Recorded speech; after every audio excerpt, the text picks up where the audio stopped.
Amen.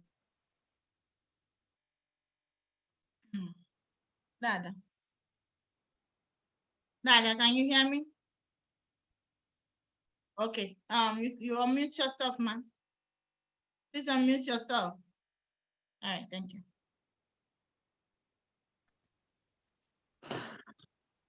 Shall we pray? Yeah. Father, Lord, we thank you for this beautiful day that you have ushered us in to see. We thank you for a holy Sabbath like this, which you yourself kept holy. We thank you for making it possible for us to be alive in the land of the living. It's not because we are righteous more than those that didn't see this day. It's because your love on us is great and you want us to change and come into repentance. And so, Lord, I thank you for this day that you have given to us. And Lord, I say, don't let this day pass us in vain. Let us know how to follow you and follow you strongly, without doubt in our minds, without stepping backwards from our faith. Lord, I ask that your holy hands guides us through this day and usher us into new week. As we are about to start this morning to worship you in this Sabbath school, Lord, I pray that we worship you in truth and in goodness, and that all that you have prepared for us today will be assimilated by us, and we will use it to promulgate your gospel. Father, we have sinned and come short to your glory. Look unto the blood of Jesus Christ, your only begotten Son, that was castigated, spat upon on the cross of Calvary. And this blood is why we have hope today. This disgrace is why we have hope. And Lord, don't let it be in vain. Let us follow your footsteps and let us learn your word today and follow it strictly. Jehovah God, anything that will make us to step back or to digress or to apostatize, Lord Jehovah God, I cancel and wash them in the blood of Jesus. Take over this Sabbath school and bless us all. In Jesus' mighty name I pray. Amen. We thank our sister for that wonderful prayer. And I want to use this opportunity to welcome everybody. Maybe I should. Those from South Africa, those from Middle East, those from Nigeria, those from Canada, those from Europe, and all over from North America. I welcome you into FirstIgbo platform this morning. One thing I want to assure you is that the presence of the Lord will surely be in our midst, and he will meet you at the very point of your need. Today is a victorious day, and celebrate as we worship the Lord. And we have a powerful lesson to learn today, more about Jesus, more lessons from him. Come, let's fellowship and learn more from our master today as he blesses us in Jesus' name. Amen. Amen.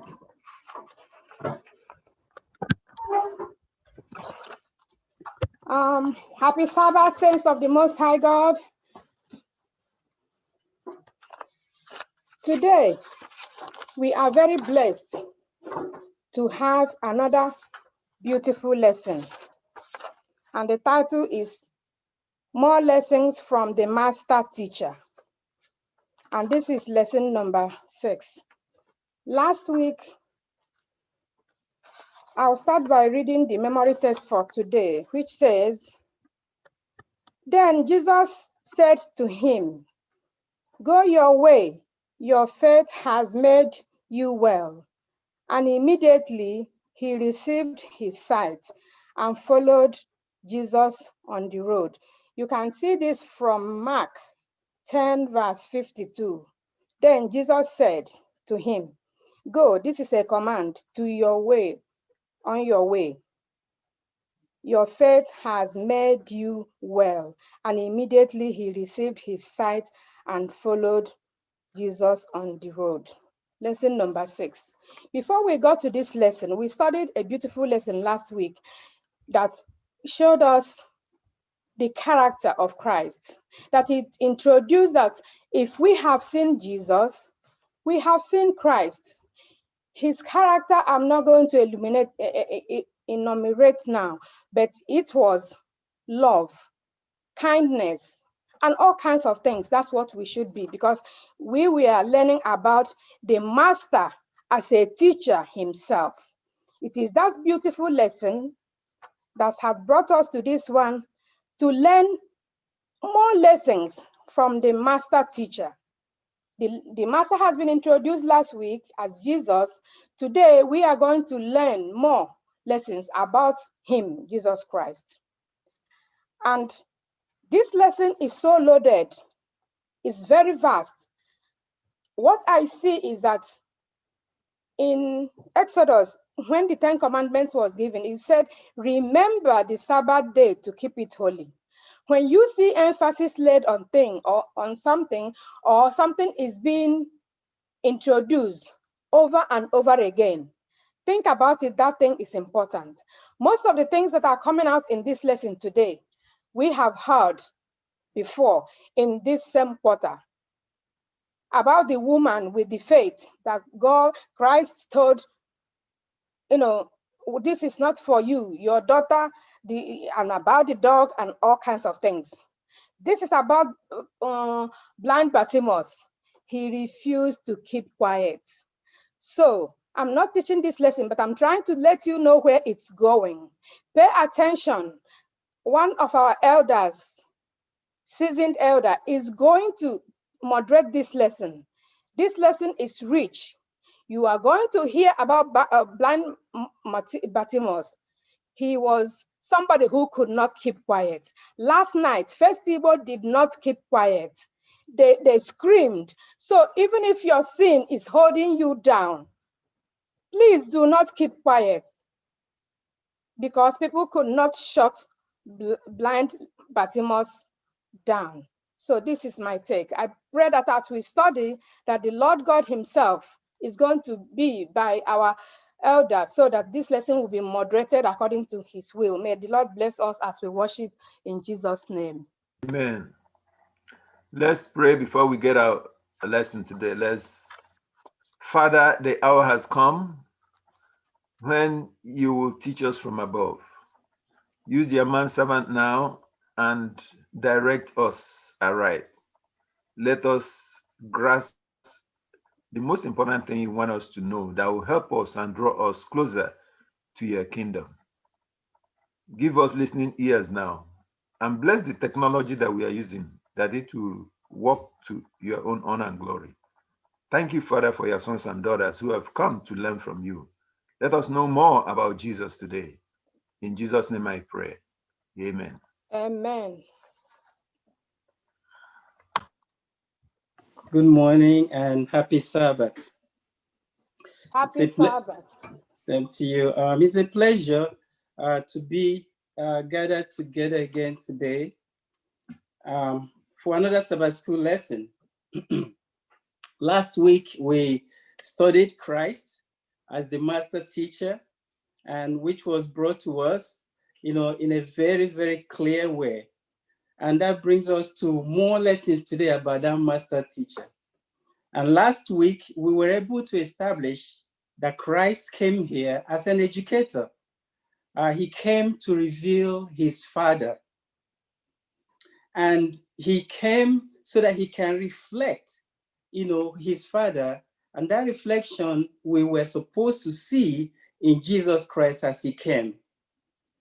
The other reason why he came is to show that he was like his Father. And he also wanted to show us example of how to live and how to love each other.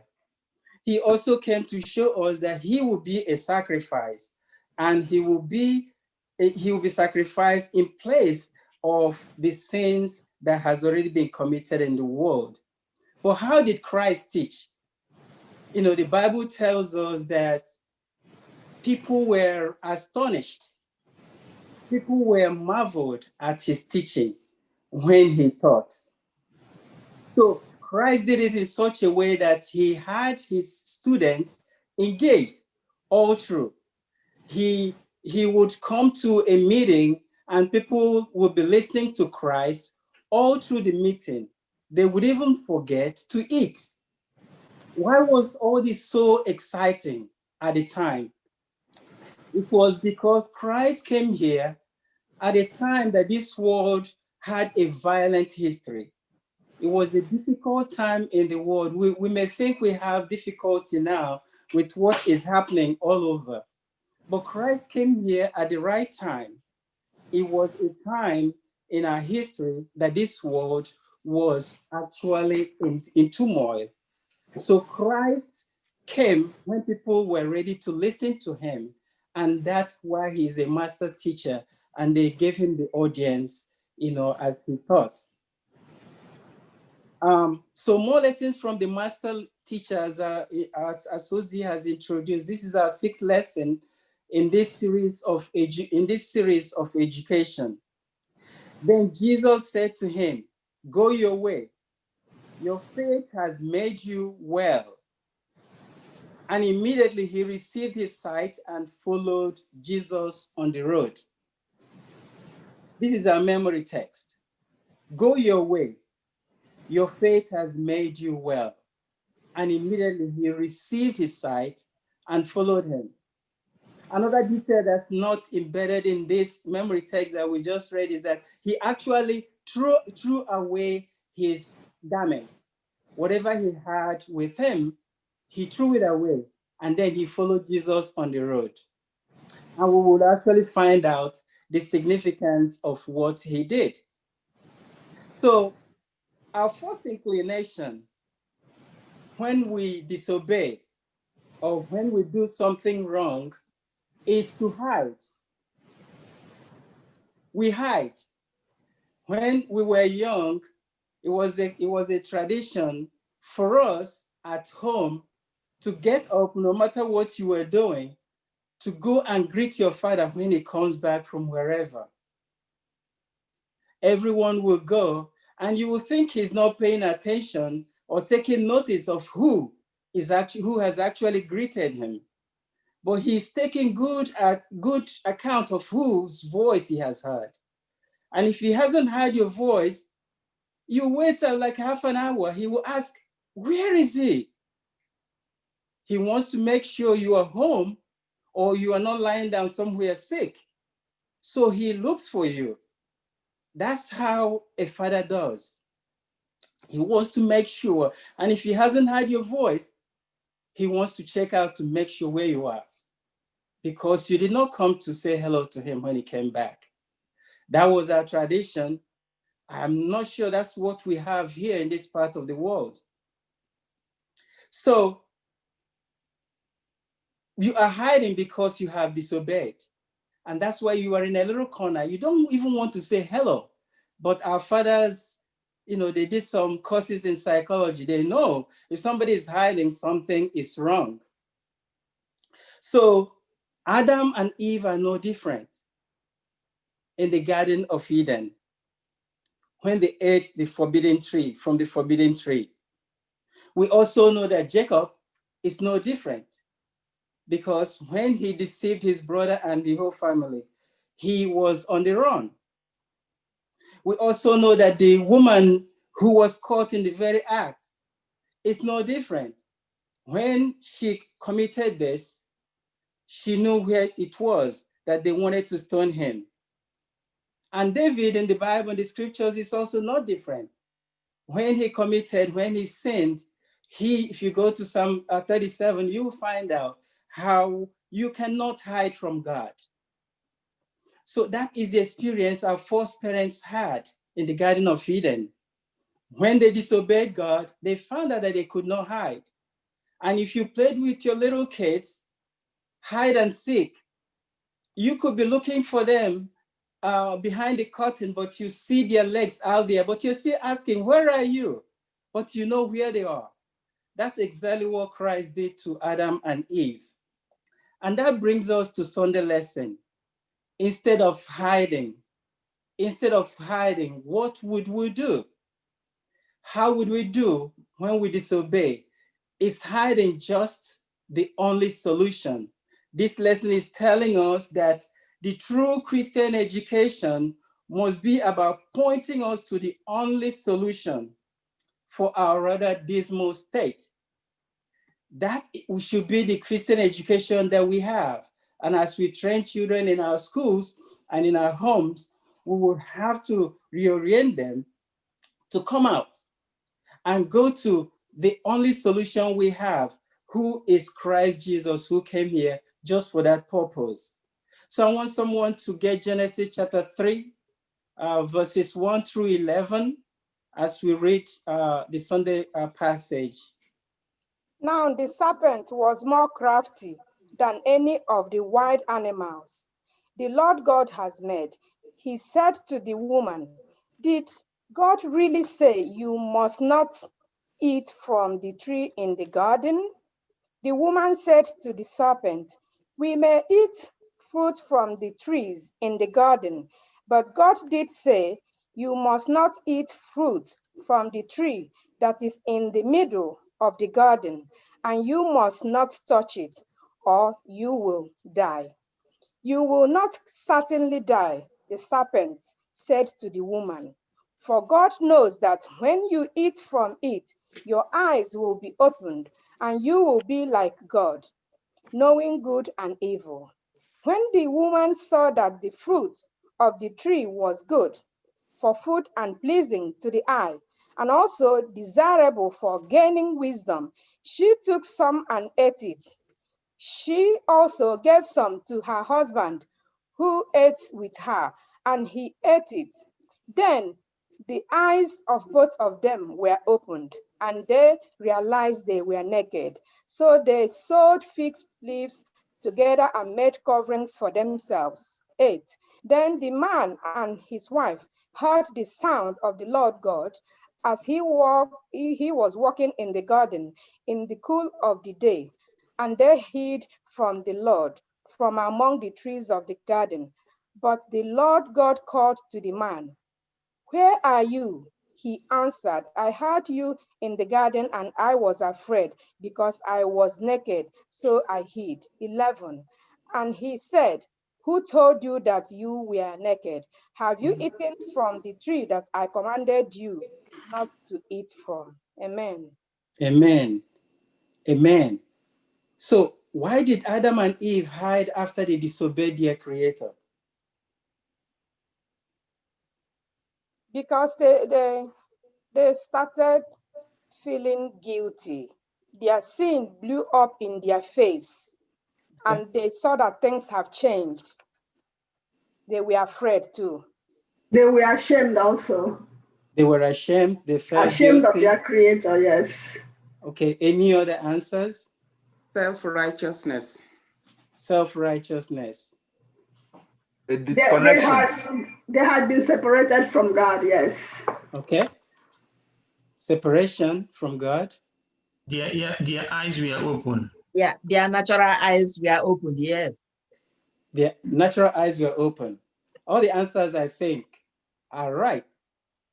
But I think they sinned, right? Yes. They sinned. And, Yes. part of the problem is that sin separates us from the Creator. Once Yes. we sin, we are separated from Him because God and sin do not dwell together. And separation is not just with God alone. We are separated from each other once we sin. And we are also separated even within ourselves. We are separated from us. Once we sin, that is the problem with sin. You are separated from everyone. If you commit something, you would have to give an excuse for, you are separated from that person because you're now thinking, how do I explain what I have done? So sin actually separates not just us from God, it separates us from each other and then from yourself. Sin takes you away from yourself. You cannot handle yourself. And we know from stories in the world, we know people that have committed suicide because of one thing they did wrong. So that is what sin does. And that's exactly what happened to Adam and Eve. But we have a hope. If we run to Christ, He is the one that's able to reconnect us to heaven. He's the one that is able to reconnect us to God. And before you know it, we will have our joy and peace back again just because we ran to the Master. So, and now after we've run to the Master, we are now new creatures because we have been able to reunite with ourselves. So sin is a big deal once it happens. And my second question is, why did God ask Adam, where are you? When He already knew where Adam was hiding.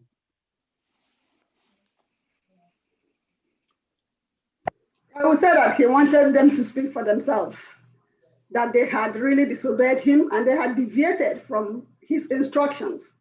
So,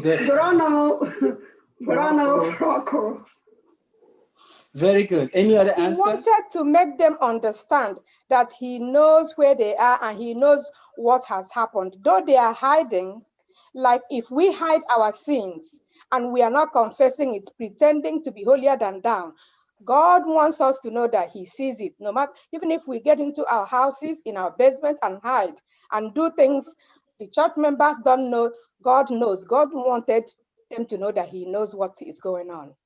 They were hiding. Very good answers. Okay, I see another hand up. Yes. Okay, another thing I want to say is written in this place. It says, He was helping them see the sad result of their actions. Very good. Very good. He knew where they were. And He was trying to make them know that you have done something. And there is a result that will follow what you have done. So Christ was saying, as a result of what they had done, that He's helping them see the sad result of their actions. Basically, yes. That's why He was asking them. It's not that He didn't know where they were. Can we share examples of other people that did something and they hid in Scripture, in the Bible? Yes. Judas Iscariot. Jacob. David. Judas Iscariot. Jacob. Jonah actually hid in the belly of the fish. But Achan, and God actually saw him in the belly of the fish. Yes. God found him right there. What about Cain when he killed Abel? Yes. Yes. So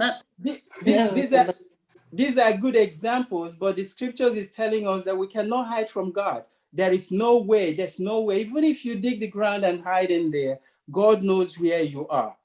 Let's take another reading from, you can stop me, and if you have anything to say at any point. I want us to read the book of Romans chapter 5, 11 through 19. And not only that, Wow. but we also rejoice in God through our Lord Jesus Christ, through whom we have now received the reconciliation. 12. Therefore, just as through one man sin entered the world, and death through sin, and thus death spread to all men, because all sinned. For until the law, sin was in the world, but sin is not imputed when there is no law. Okay. 19. Okay, that should be. Huh? Go ahead. Nevertheless, death reigned from Adam to Moses, even over those who had not sinned, according to the likeness of the transgression of Adam, who is a type of him who was to come. But the free gift is not like the offense. For if by the one man's offense many died, much more the grace of God and the gift by the grace of the one man, Jesus Christ, abounded to many. Again, for us in Adam, as the scripture says, for as in Adam all die, but as in Christ all shall be made alive again. So the difference is just that from one man, sin entered the world, and that was why the plan of salvation is effective. Christ is the second Adam, as the scripture describes him. That is just where we have to go. So our problems we can only go to him to solve our problems. Hiding will not solve our problems, and that's just scriptural. So Adam and Eve were hiding from God in the shame and guilt of their sin, and God came to rescue them. In our own ways too, we have done something. In our own ways, Jesus has come to rescue us because of what we have done. Hence, the question will be, where are you? Where am I? Could be asked to us anytime. That is, where are you in your sin and guilt in relationship to Jesus and what he has done to rescue you from it?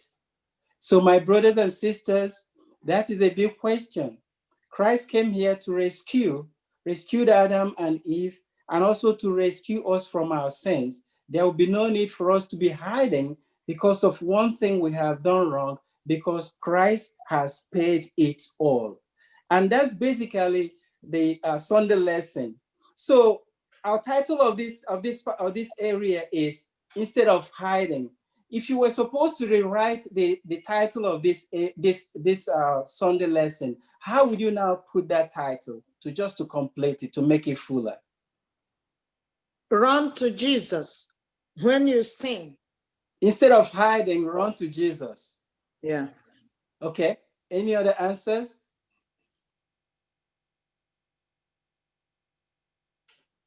I think that really summarizes that area. Instead of hiding, run to Jesus. Surrender it to Jesus. Give it all to Jesus, because he has already paid the price for the sins that we commit. So do we have any questions on Sunday? Okay, my question on Sunday is, what happened with Judas Iscariot? He sinned. He did not repent. He went and hung himself and killed himself.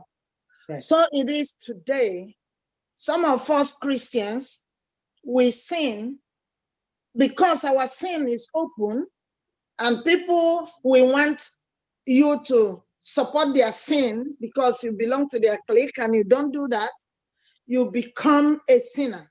How do we now learn from today how to run to Jesus? How do we do it? Instead of being ashamed and hiding ourselves, how do we run to Jesus? How do we confess? How do we do the right thing instead of hiding? Well, I think you answered the question. You confess your sins. The Bible says that he's faithful and just to forgive all your sins. you will have to confess it to whomever you've wronged, and also confess it to God, justly doing that. Basically, that's just how you go to Jesus, and you have that peace of mind just because you have done that. Okay, Brian, you have another answer. You are muted. You are muted. We can't hear you. Okay, can I say something while he's trying to mute? Yes, go ahead.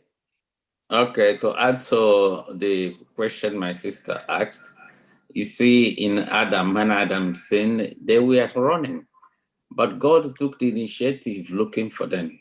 Right. Up to today, he is also calling us, come back to me. I want to restore you. So the destiny is open. It is left for us to go back to God, to our God, who so much loved us and took initiative to come and look for us, even though we are disobedient. Very good. Very Okay. good. Okay, very good. Thank you. So that brings us to Monday. And Monday is an interesting, story that we know for a very long time. Jacob is on the run, but if you go to Genesis chapter 25, 19 through 34, I don't think Is we'll read that. unmuted now, Elder. I think Daniel is ready to talk. Okay, let's go. The Bible said, Go ahead, pray, sir. pray for We can each hear other. you now, Daniel. Confess to each other. Pray Yes. for each other. You run to each other and pray for each other. You confess your sins. Then you can pray for each other. God will hear. Very good. Okay. Confess your sins, pray for each other, and God will hear. And God will hear. So that brings us to Monday, on the run. Genesis, like I said, Genesis 25, 19 through 34 tells a story of how Jacob and Esau were born. Isaac got married to Rebekah. The pregnancy wasn't coming as quickly as they wanted it. And as you know, God plans everything and his time is always the best. But Isaac prayed, and then his wife became pregnant. And in her womb, there was war going on in her womb. And she said, if it's like this, who wants to be pregnant? The lady was in trouble, and she went to inquire from God. And God told her that she had two nations in her womb, and two different kinds of people in her womb. And he told her that one would be stronger. Actually, the younger one will be stronger, and the older one will serve the younger one. Prophecy. So, she knew, I don't know how she became, when she got to full term, but somehow she was there, and she had these two babies. Esau was coming out. The Bible says he was red and very hairy. Then before Jacob comes out, but as Jacob was coming out, Jacob was hanging on the heel of Esau. As if, I wanted to pull Esau back in and then come out before him. So this is the story of these two siblings. And that continued. One had a different profession. Esau was a hunter. He will come in and make his meat and then roast them, and then they taste so good. And he makes his porridge. But he ended up selling his birthright to his younger brother. Mm-hmm. So the whole story is like that. It's a familiar story. But with the help of his mother, Jacob was able to deceive his father, who was now, in old age, to get the blessings that the firstborn child could have gotten. So when this became in the open, Jacob, his brother was threatening violence, threatening to kill him. So Jacob was on the run. He was running to Haran, where his mother came from, his uncle. So a journey of so many days, and then he comes to a place, and he got tired with the rock as a pillow. He lay down. It was only the sky that covered him. And Yes, then there was this popular dream. I'm listening to it. What do you need? There was this popular dream of a ladder that has a base on earth and then goes up to heaven, and angels were descending and ascending, through this ladder, which we know today that that ladder was actually representing Christ. So Jacob thought that he has been forgotten. God has left him and nobody now cares. He's in the middle of nowhere. And then he sees these angels coming back and forth, and all of a sudden a voice comes up from heaven, repeating all the promises that Jacob has heard all his life. I will be with you, and nothing will happen to you until I have fulfilled all that I have promised to you. If you were Jacob, how would you feel at this point? To complete your journey, that a voice has come from heaven and telling you that you will be safe, that even though it's scary and you look empty right now, that nothing will happen to you until I have, everything that I have promised to you is fulfilled. How would you feel? Would you feel reassured? Yes. And you would also remember that all of this did not just happen if Jacob did not repent. Jacob is saying now, I am in this position. I have now missed my mother that I loved so well. My father that cared for me, that I respected, I don't have him anymore.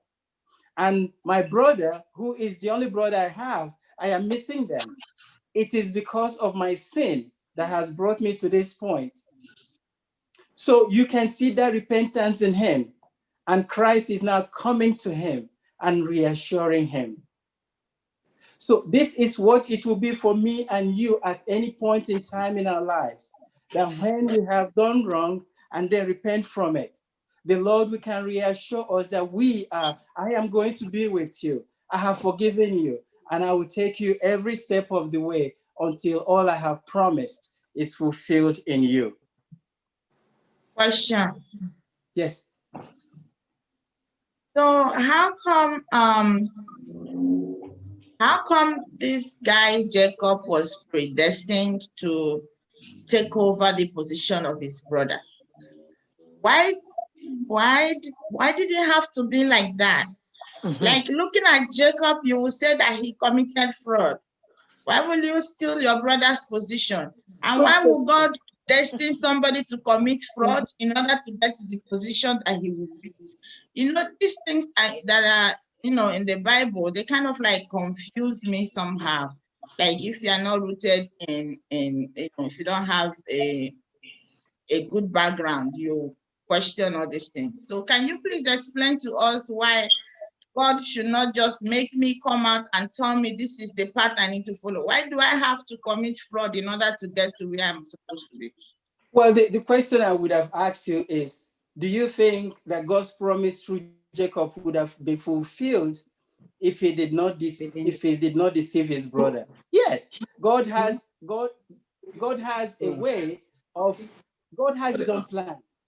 But this is not the first time in scripture that man has tried to go ahead of God and make God's promise come before the time is actually due.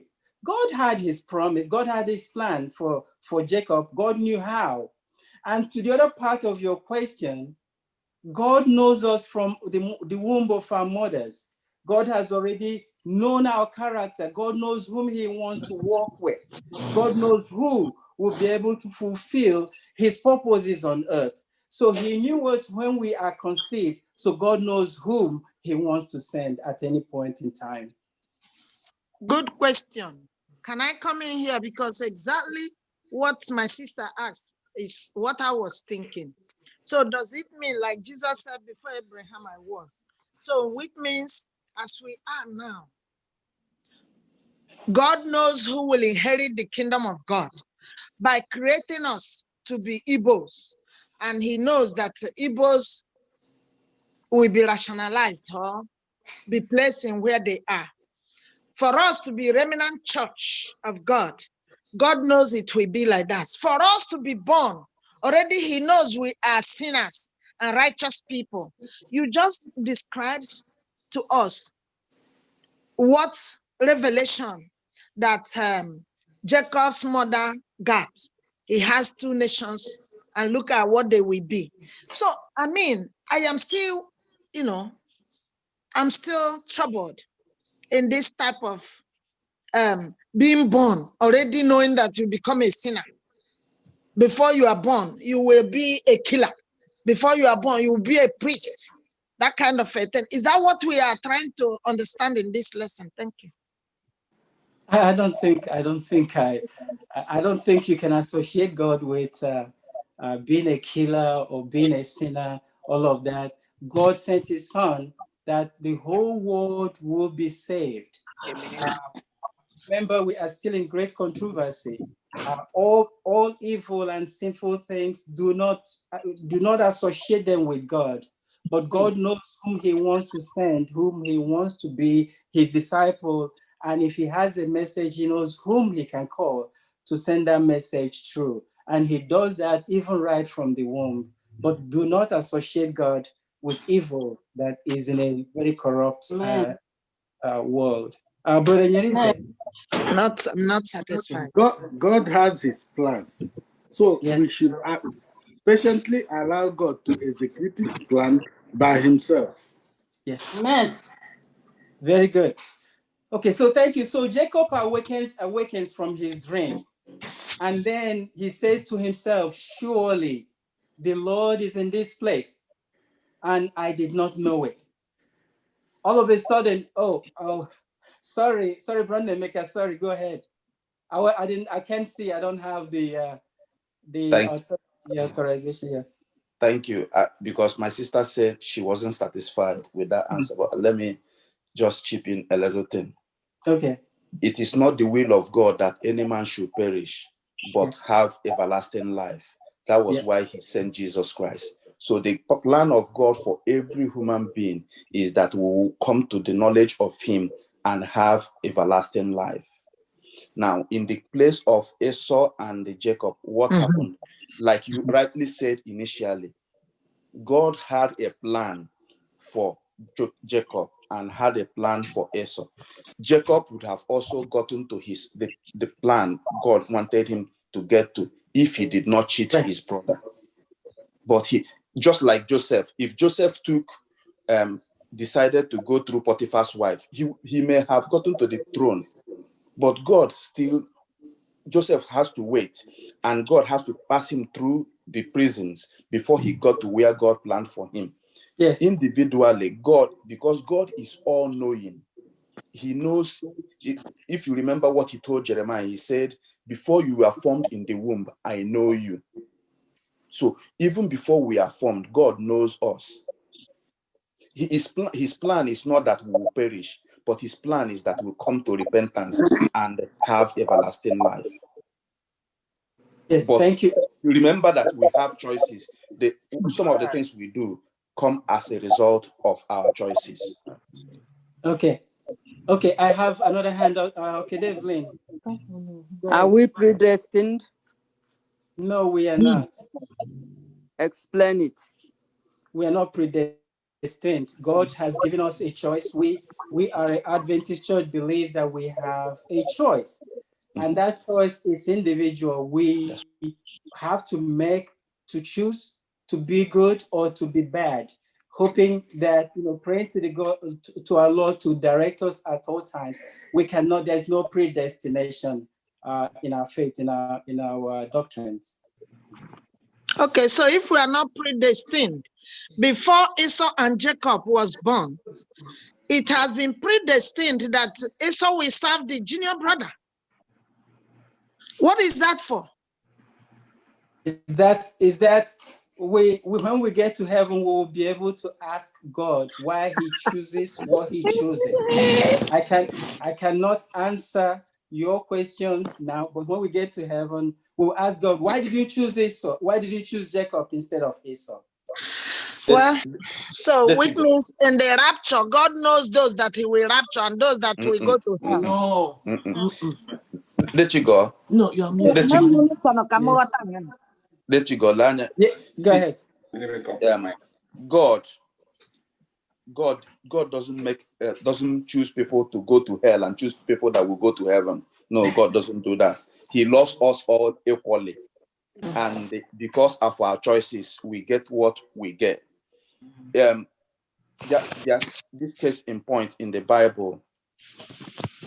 There's this case in point in the Bible. I've forgotten the real quotation in the Bible. I would have quoted that. God does not choose somebody and say, see you. Yes, that is the case of Judas. When God, there was a prophecy that came that Jesus Christ will come and that somebody will betray him. That woe to him that will betray Jesus Christ. Yes. God did not say, Judas, you are the person that is going to betray Jesus Christ. But Judas chose to do that. Even when the prophecy came between Jacob and Esau, God said the younger will serve, the elder will serve the younger. God did not say, Esau, you are going to be the younger. Jacob, you are going to be the first or second. But this is a prophecy. But Esau chose to, Esau chose, made a choice to come out first. Because there was a struggle. Okay, so we have to move. Something? Brother, a question from Hekal. Because a child that is born it's not the child. When you were born, you didn't make a choice. You didn't know right from wrong. God is predetermined what you will be according to what we are learning now. Please let us pray that God will answer our questions so we can understand it. So it is not the choice of Esau that he will be born first and then he will serve the brother. But God loves us all, and his wish is that we come into repentance and inherit the kingdom. But already, in the word that now when the gatekeeper and that now on COVID and guess why that? Can I help a little bit? Okay. Okay. So let's see. So Sister Chini, I would like you, if you have time, to go to a website and check on YouTube, Pastor Walter Vid. He has a lot of questions, based on what you are asking today. God is faithful and he's kind. If we go back all the way to Genesis, we can find Cain and Abel. God told Adam and Eve what to do in order for them to be saved after they have sinned against the Lord. There was a sacrifice, and the Lord told them to use a lamb to sacrifice. But we find in the Bible that Cain chose what he wants, not what the Lord wants. The same way with each and every one of us today, like everybody has explained to you, in the Bible, there's no confusion in the word of the Lord. I would like, if you have anyone that have question, Pastor Walter Vid is an Adventist. You can go on YouTube and look for What's Up, Bro. He has a lot of questions. Give me the YouTube address, please. I can type in after we talk so that a lot of us go in and find out what is going on. There's a lot of questions that some of us are keep on asking. The things that was open for us, let's take them. The one that is hidden from us, let us not go into it, because so that we don't cause sin to ourselves, because God knows what is right and he knows what is wrong. So that's all I can give you. To anyone that have questions, please. Right, I believe I can chip in here a little. This issue of predestination, Sister Chini, I'm hearing you very much. If the Lord predetermined us, then you and I are robots. Yeah. Get that one, number one. Your birth, yes, your death, but in between your birth and your death, your choice is what determines. Remember, before this time, what was the situation with Esau? He had already sold his birthright. Esau selling his birthright. Now, what was happening was as a result of his own choice and action. Some of the things we take for granted that we have just done and it is not, please be careful what you do, what you say, and how you do them. Esau's action was as a result of his choice to, now when it came to that of giving of the birthright, the blessing, who gets it? It's no longer, remember at this time, he's no longer the first child. He has sold his birthright. So who gets that blessing? The first child. And now the first child gets it, and he now gets to understand what was happening. He said, I will run away. That is where the running away now comes for his saving. And then remember, God's promise will also continue.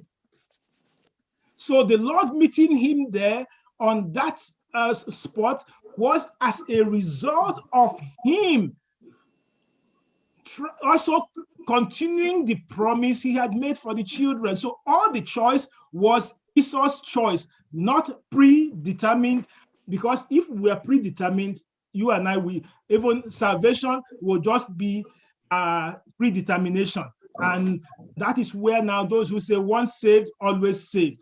And to remember John 3:16, for God so loved the world that whoever believes, it's not those I have predetermined, no, whoever. So get that very clear. For that of Esau, it was his choice, and the consequence he was facing was as a result of his choice. Thank you very much. Thank you, Pastor Rondo. Can I continue now? Bro Chigo, I rarely speak on your forum. I was on YouTube, but I had to come in because I think it's a very important conversation. I apologize to have interrupted you. Raymond is my name. No, go ahead. Yeah, I think we underestimate who God is when we talk about the fact that God predestined or appreciated Israel or Jacob over Esau. The truth is that He's given everybody free will. And just like yourselves as parents, I'm so sure you delight in your children who do that which you expect of them.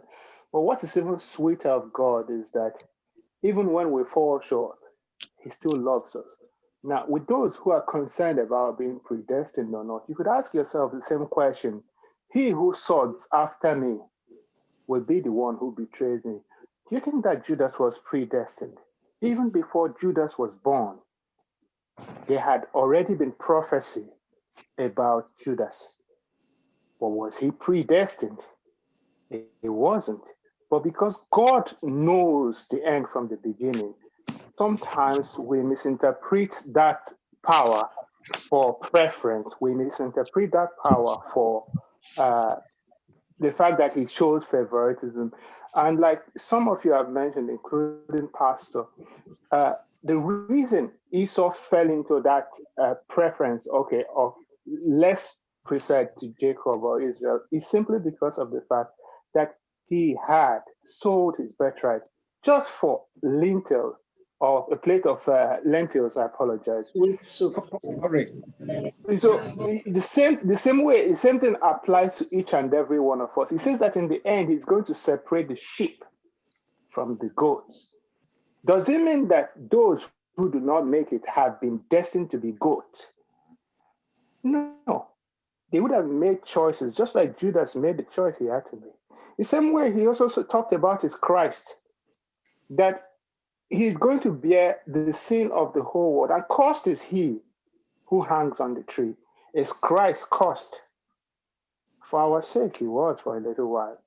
So we should not underestimate God's power of knowing, being omniscient and knowing everything, and take it for preference. Ultimately, each and every one of us will have to account for our actions. And I pray that ultimately it's not for wrong or condemnation, but rather for exaltation towards the kingdom of God. I wish you all the best. Thank you. Thank you. Wonderful contribution. Let's go to Tuesday. Monday. No, we're done with Monday. Let's go to Tuesday, Rabbi Jesus. And that's in our passage is in 1 John. It's a passage that is so well known to us. Verse chapter 1 through 14. If somebody can read it very quickly, please. John chapter 1, verse 1 through 14. John chapter 1, verse 1 said, "In the beginning was the Word, and the Word was with God, and the Word was God. He was in the beginning with God. All things were made through him. Without him, nothing was made that was made. In him was life, and the life was the light of men. And the light shines in the darkness, and the darkness did not comprehend it." John's witness, the true light. There was a man sent from God whose name was John. This man came for a witness, to bear witness of the light, that all through him might believe. He was not that light, but was sent to bear witness of that light. That was the true light, which gives light to every man coming into the world. He was in the world, and the world was made through him, and the world did not know him. He came to his own, and his own did not receive him.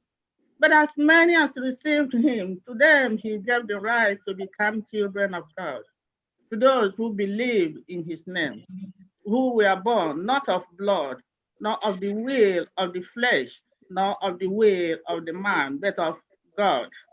The word became a flesh, and the word became flesh, and dwelt among us. And we beheld his glory, the glory as of the only begotten of the Father, full of grace and truth. Acts 14. Very good. Thank you so much. This is a familiar verse. This is the same God, who was there with Adam and Eve in the Garden of Eden. This is the same Jesus that met Jacob in the middle of nowhere. That is the same God that became Word, and then was born, personified in Jesus Christ. So through Jesus Christ, we can learn about God, God's will, and God's way, because Jesus was God himself. Basically, that's what the education here is all about. So Christ, who was also testified by John the Baptist, saying that he was not even able to untie the tongues, untie the tongue of his sandals. He talked about him, and then the next day he saw Jesus and he declared that he was the Son of God.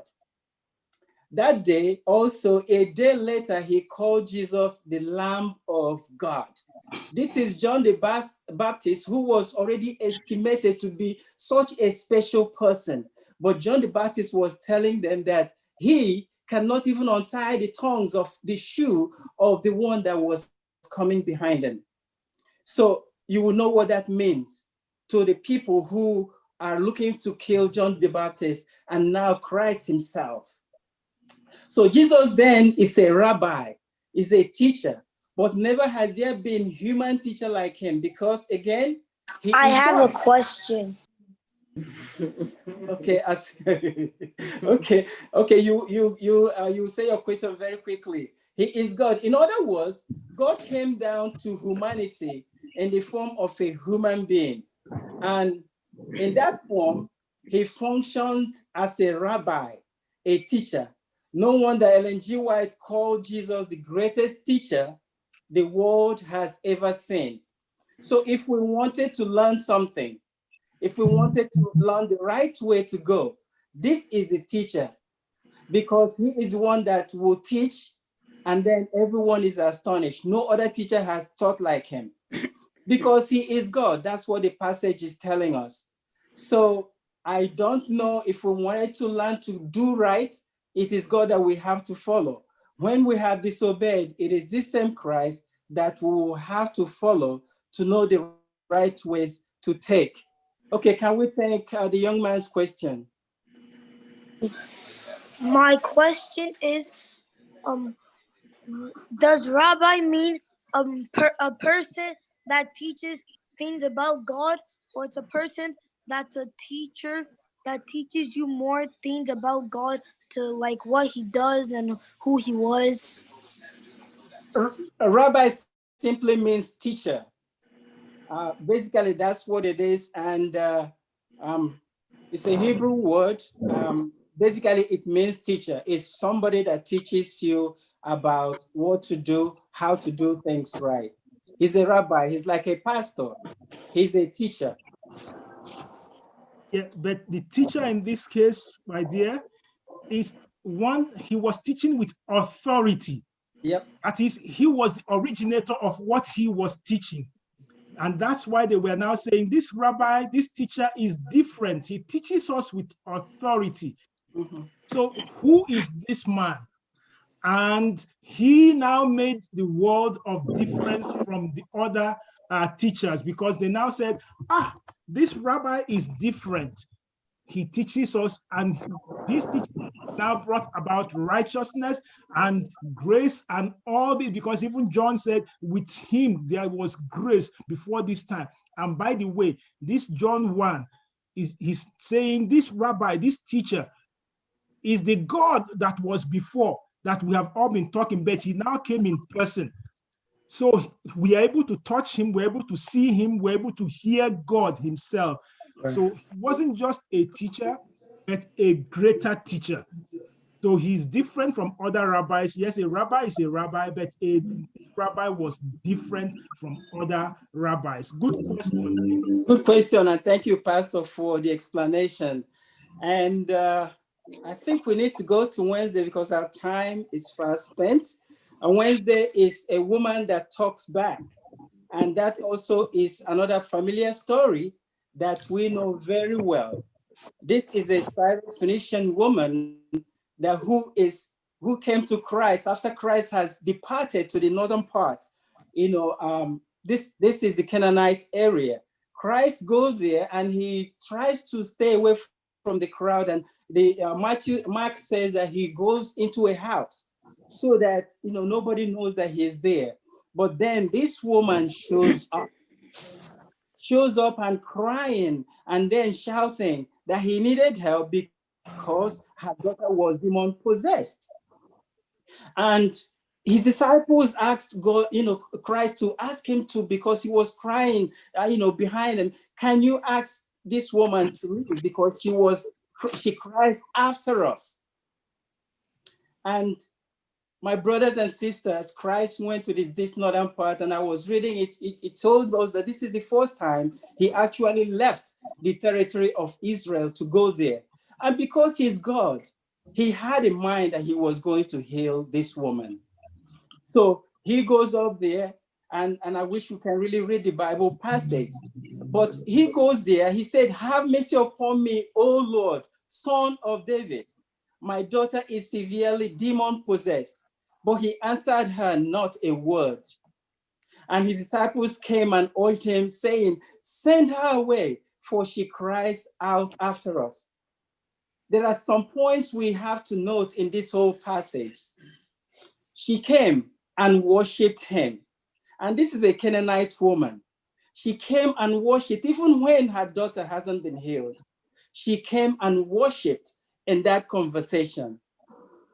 And I wish we had a video of Christ actually speaking to this woman, because we get upset and we get shocked that Christ called this woman a dog, because he said, you cannot take the bread of the children and give it to the dogs. And this woman said, even the dogs eat the crumbs that fall on the ground. And if I tell you that today, anyone talks to you that way, that will turn you off. You will turn around and go. But instead of her actually walking away and say, whatever she would say, she worshipped him. She worshipped him. And I would yes say that Christ may have said, what he said in a very welcoming way. Christ would have said, you understand us, we Jews, we do not, give our children's food, to gods. If he's smiling and saying this, and I think this would have welcomed this woman to continue the conversation. So, if Christ said we are not supposed to take the children's food and give it to the dogs, but you look at his face, he's smiling, and she felt welcome enough to come closer. But at the end of this whole thing, you'll find out that she had faith enough. She had faith enough, the Bible tells us that her daughter was healed at that moment, because Christ said that he's never seen such a faith.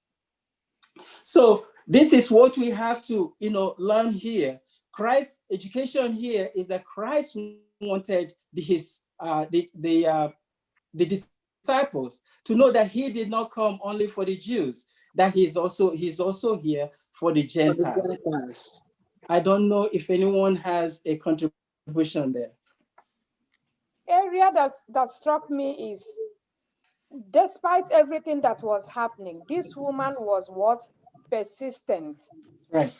She did not allow the way that Christ spoke to her to make her miss her blessing.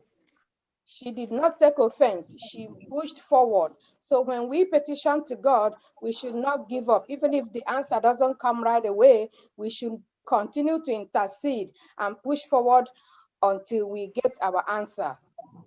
Yes, thank you. Another thing that's draw my attention. Another thing I learned from this lesson is how humble, the spirit of humility. So this shows in everything we do. I mean, this woman was humble that even when Christ, spoke to her in that manner, she knew what she was coming for. She knew what she wanted. She knew what Christ is going to give her. So she did not relent, knowing this is Christ who is going to solve her problem. So she was humble enough, took all the insult, knowing that Christ is the answer to her problem. So I learned that it is good to persist in every situation. It is good to tolerate and wait and see what you get from whatever you're looking for. Very good. Thank you so much. We have just 5 minutes left for the lesson study. So I want to go to Thursday. And if we have time, we can entertain the other questions that you have. Thursday says a student that gets it. Christ have actually been telling his disciples that he would die. And yet Peter is telling him, Lord, far be it from you that this will happen to you. And Jesus had to say, get thee behind me, Satan. It's rather remarkable that the devil uses Peter just after Peter has just told Christ that you are the Christ. It wasn't long after that. Now Peter is doubting, actually telling Christ that Christ cannot follow through with what he knew that God was God's will. So telling wasn't enough. Peter was still arguing. But the most important part of it is that there are many places in the gospel where Jesus said what his mission was. But his disciples did not understand any of this. The Bible says it was hidden from them. So you have the disciples here not getting it. And in Luke 18, chapter 18, verse 34, you see Mary Magdalene, who is now anointing Christ. So some people are getting it, some people are not getting it. Those that are close to Christ are not getting it. So Mary Magdalene is anointing Christ. Jesus said, she's anointed me for my burial. So she gets it. But let's look at Bartimaeus. In the passage that we have, and I wish we have time to read that. But Bartimaeus is a beggar on the road to Jericho. And he's there yelling out as once he found out that it was Christ that was coming. He's calling her, Jesus, the son of David. Jesus, the son of David, help me. And people were telling him to keep quiet. He was disturbing the crowd. Keep quiet, keep quiet. But at a point, Christ ignored the first time, and then the second time he gets up and said, bring him to me. Bartimaeus comes to him, and With his interaction, we find out that Bartimaeus regains his sight and he throws away his garment. And I'm wondering what the garment of a beggar on the street will look like. He throws it away and he follows Christ.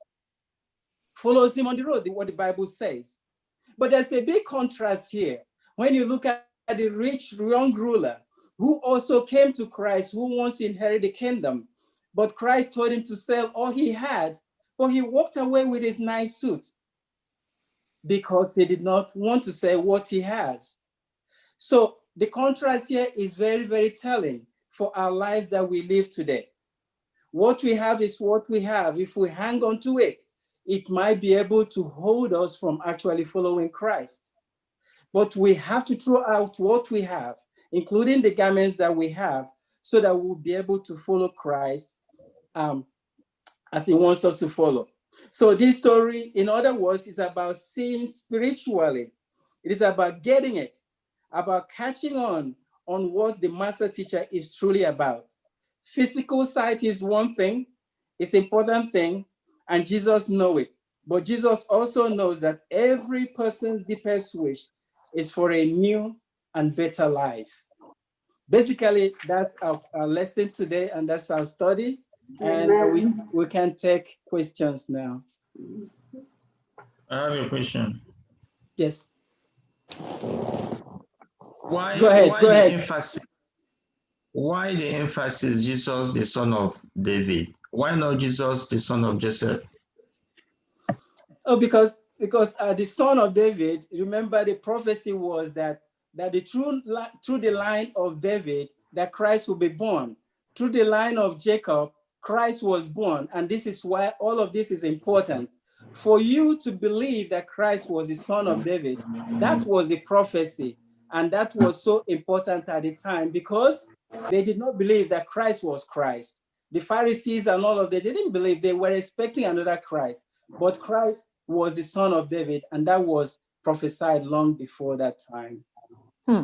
That simply means that Bartimaeus, who was not closely with Christ, knew Jesus.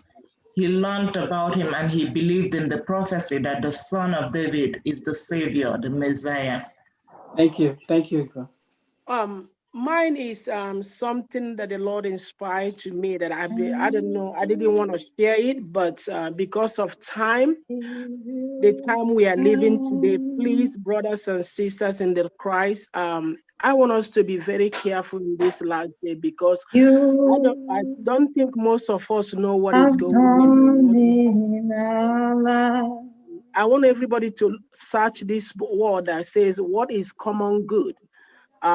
If you know what it is, that will tell you the time we are living today so that you can seek the Lord with all your heart. I mentioned that last night because we need to know. Bible wants us to watch and pray because the time we are living is so dangerous. If we are not watching and praying, we will be lost because the Bible knows why he told Peter, watch and pray. But Peter thought that he knew.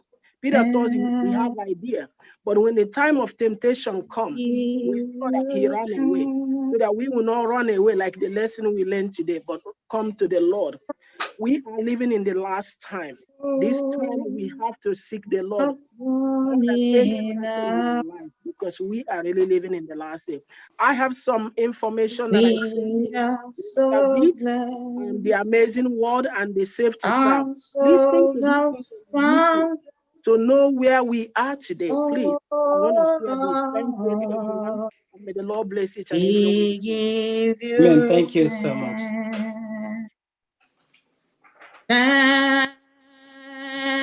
Thanks. We give you thanks for all you have done in our lives.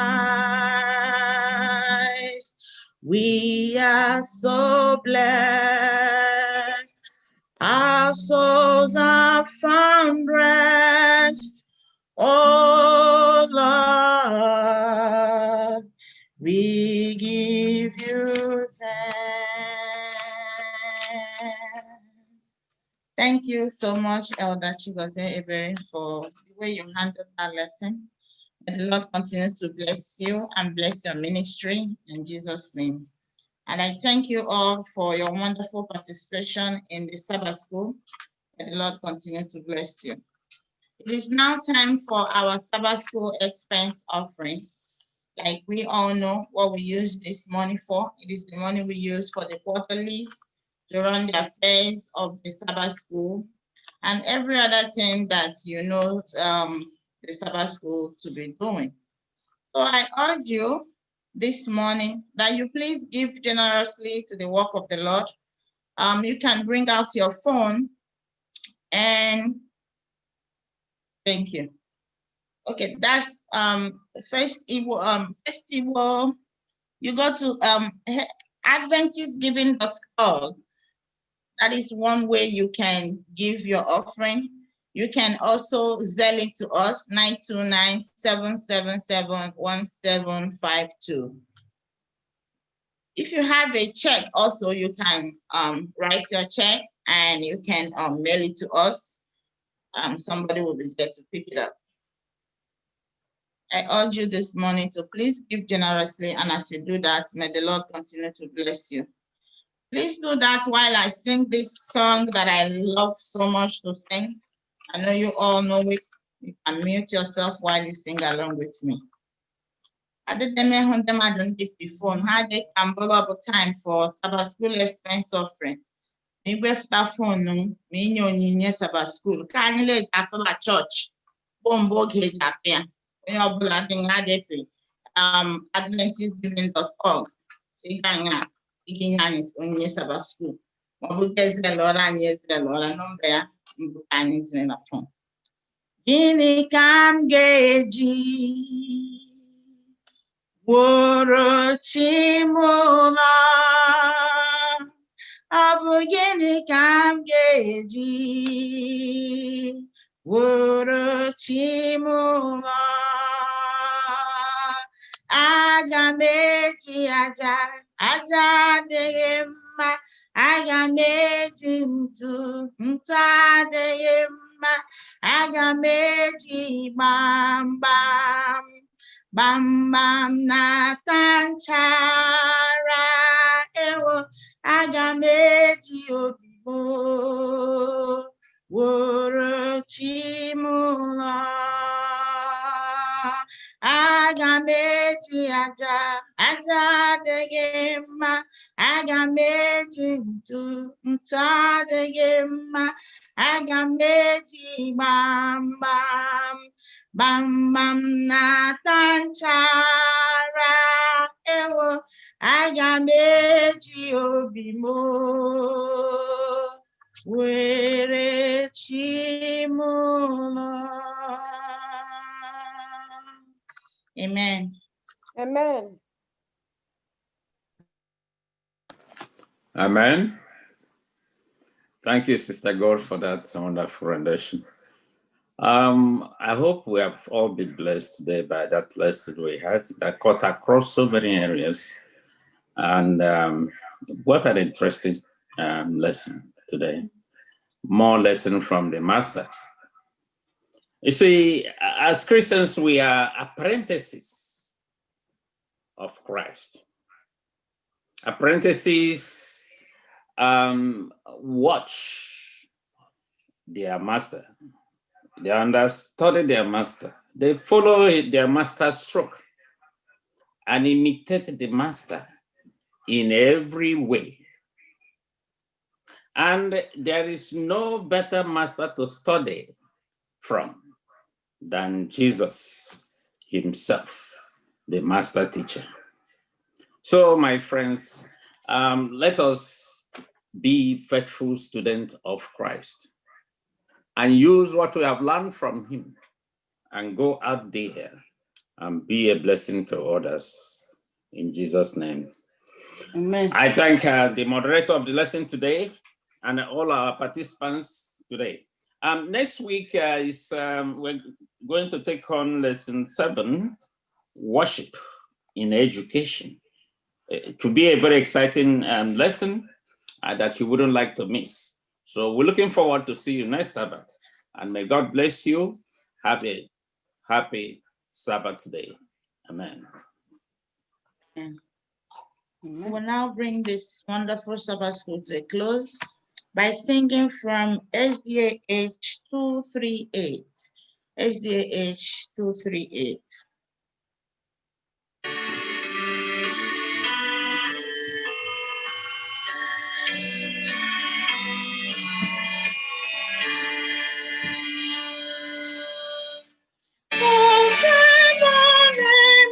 Jesus, he never leave us. Jesus is sorrow, sister, and Christ already slain. It makes someone the Spirit's love and counts the trouble breath.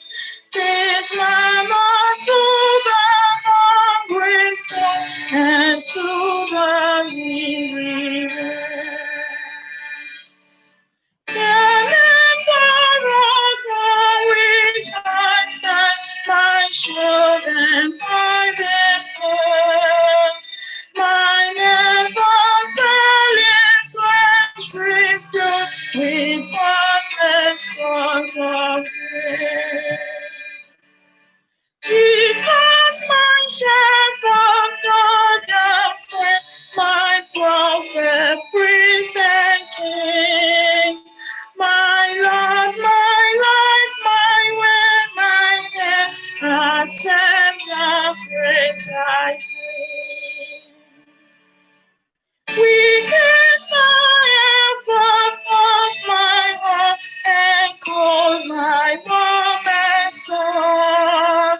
But when I see thee as thou art, how praise thee as I am. Amen.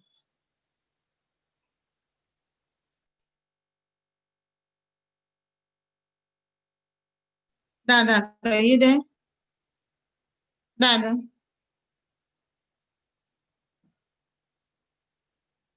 Oh, sorry, Don't she's have frozen. her on the screen. Yeah, she's there, but I go ahead and pray. okay. Okay, then can you give us the closing prayer, please? Father, we thank you for this wonderful lesson we've learned today. Oh God. We give you all honor and glory for your mercy and grace, for teaching us more about Jesus, the lessons we have learned today. We know that this was so deep. We pray through the inspiration of your Holy Spirit that you enable us to learn and understand this more and more.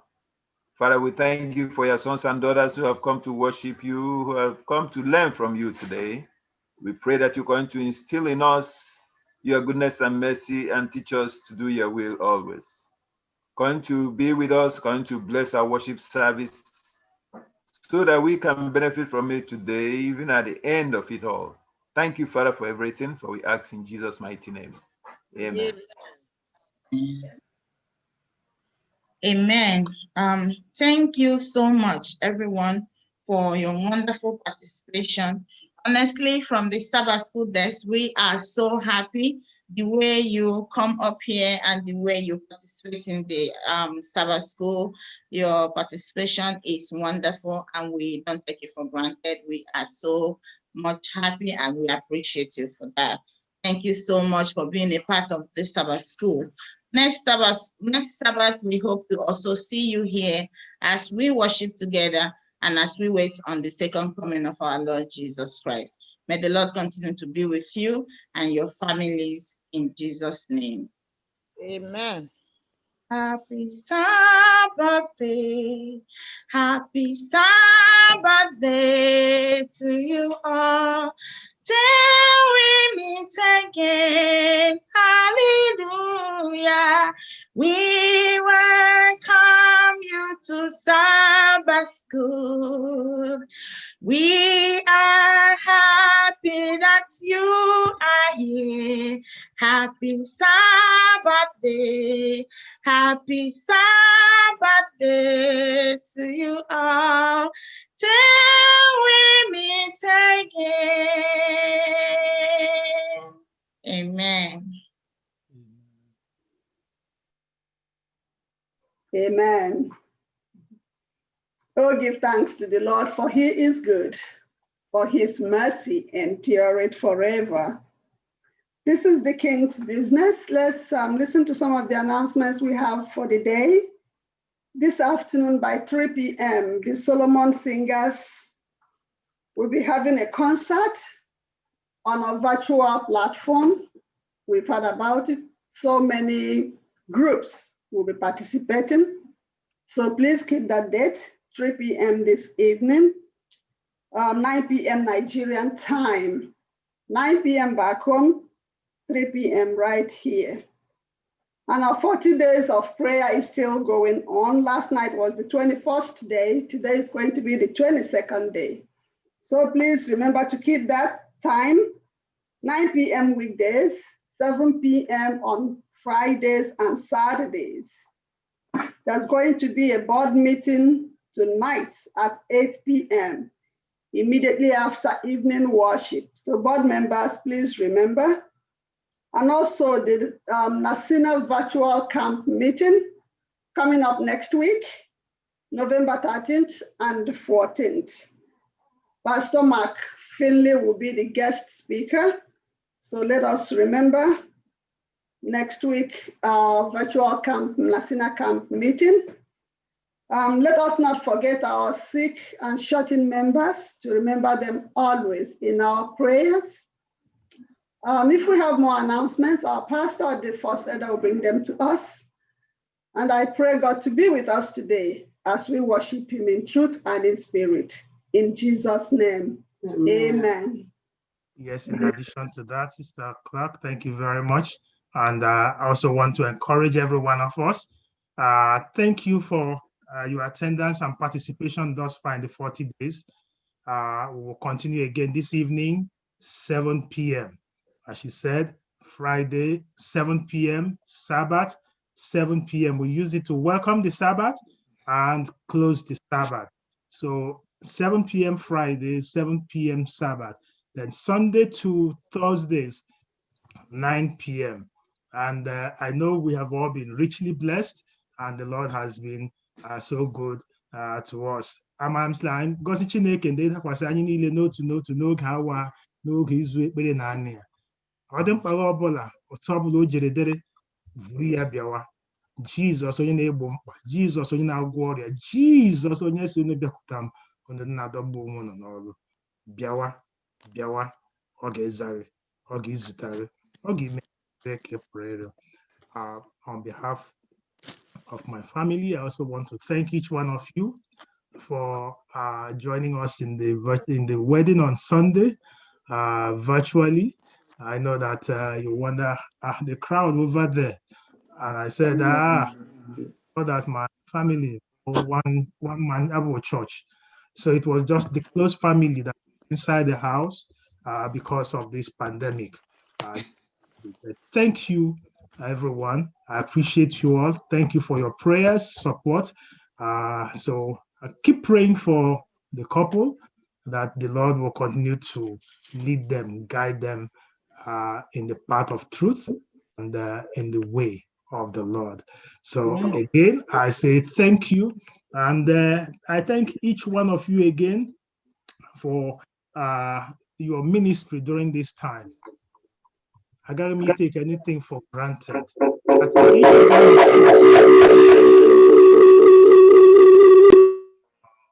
Okay, mute that one. Okay.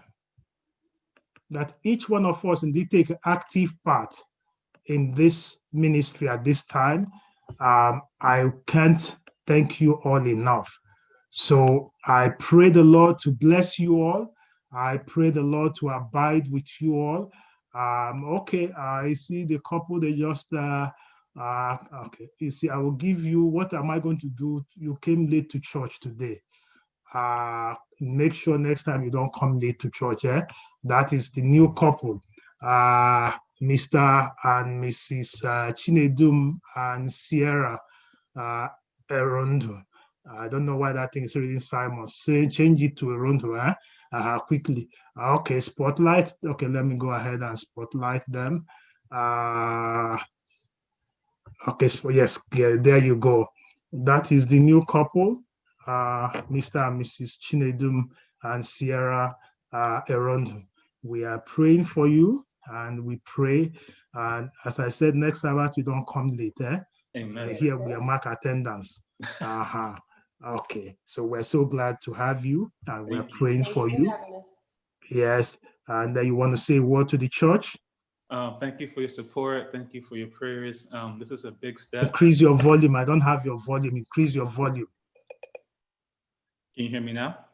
We can't hear you. Increase it again. Let me bring it closer. Okay, good. Can you hear me now? Yeah, we can hear you. Amen. So thank you for the prayers and the support.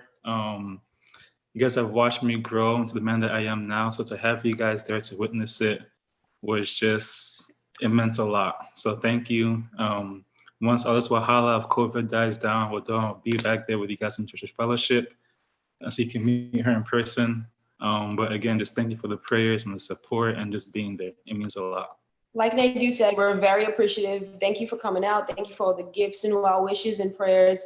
We're really, really thankful for you guys, and you made it the best day ever. So thank you again. Amen. Amen. All right, we are going to pray for them one more time. Not one more time. Every day we'll be praying for you. So we're going to pray one more time. Father, we again bless your name for this new couple. The wedding is over. Now the journey has started.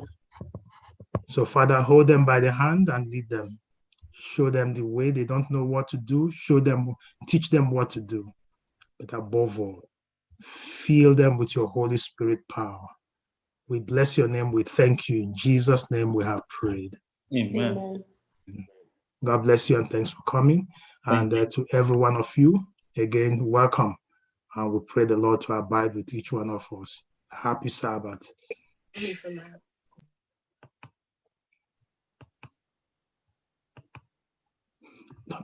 Welcome, welcome, and welcome to FirstIgbo SDA Church Online. I pray that the Holy Spirit will take control of our thoughts and actions as we worship and honor the Creator of heaven and earth. So I welcome you in the name of the Lord. Ndika anyị unu abịala. Adị m arịọ site anyị nọsa ahụ, kweta ndị mmụọ ozi, jee ozi n'ime ndụ anyị, otu anyị ji eche echiche, otu anyị ji akpa agwa, mgbe anyị dị ife, nna anyị ke nọ n'eluigwe, onye kere eluigwe n'ụwa. Mmadụ asị unu abịala. Amen. Amen. Amen. As you fellowship here in our midst, in the name of the Lord, may you really be blessed. May you really be blessed. May you really be blessed. May you really be blessed. May you really be blessed. As you fellowship here in our midst, in the name of the Lord, may you really be blessed. May you really be blessed. May you really be blessed. May you really be blessed. May you really be blessed. As you fellowship here in our midst, in the name of the Lord, may you really be blessed. May you really be blessed. Jehovah Chineke, onye na-edum n'azụ, mama imela. Ọ dịghị ihe anyị nwere kwesịrị iji kele gị nara. Ekele na-abụ ka m jiri bịa. Jehovah Chineke onye na-edum n'azụ m mama imela ọ dịghị ihe nwere nke pụrụ iji kere gị nara ekele na-abụ ke m jiri bịa nara ekele na-abụ otuto nara Jehova ịbụ onye ebere onye na-edu m n'azụ m na-echebe m n'ụzọ dum nara ekele na-abụ ke m jiri bịa nara ekele na-abụ otuto nara Jehova ịbụ onye ebere onye na-edu m n'azụ m na-echebe m n'ụzọ dum nara ekele na-abụ ke m jiri bịa imela eze dị ebube imela nara ekele anyị o imela eze dị ebube nara ekele anyị o imela o ime eze dị ebube imela o nara ekele imela o eze dị ebube imela o nara ekele anyị o imela o eze dị ebube imela o nara ekele imela o eze dị ebube imela o nara ekele anyị o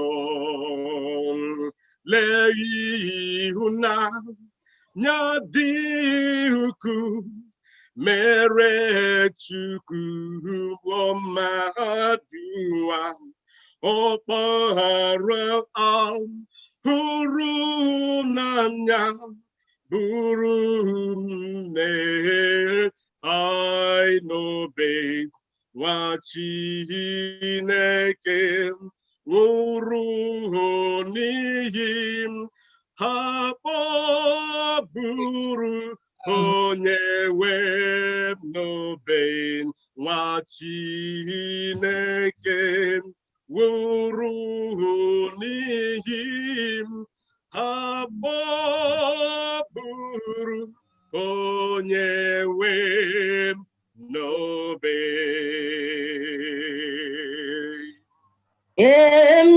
Emnelanya anya n'elube ebeze ebube nwụrụ ọkụ na nganga nke m agụrụ m ha niile efu. Chukwu ekwela n'anya isi ma bụ onye nwe m inyefu na-atọ m ụtọ arapụwo ha n'ihi ya. My Jesus, I love thee. I know thou art mine. For thee all the follies of sin I resign. My precious Redeemer, my Savior art thou. If ever I love thee, my Jesus, 'tis now. Oh, if ever I love thee, my Jesus, 'tis now. Jehovah dirobi mama ni mono dum nile n'ime ọnọdụ m niile Jehova dịrị obi m mma n'ime ọnọdụ m niile n'ime ọnọdụ m niile n'ime ọnọdụ m niile. Oh Lord, you've been so good to me in all situations, in all circumstances, in all situations. Jehovah has been so good to us in all situations, in all situations, in all situations. Amaram,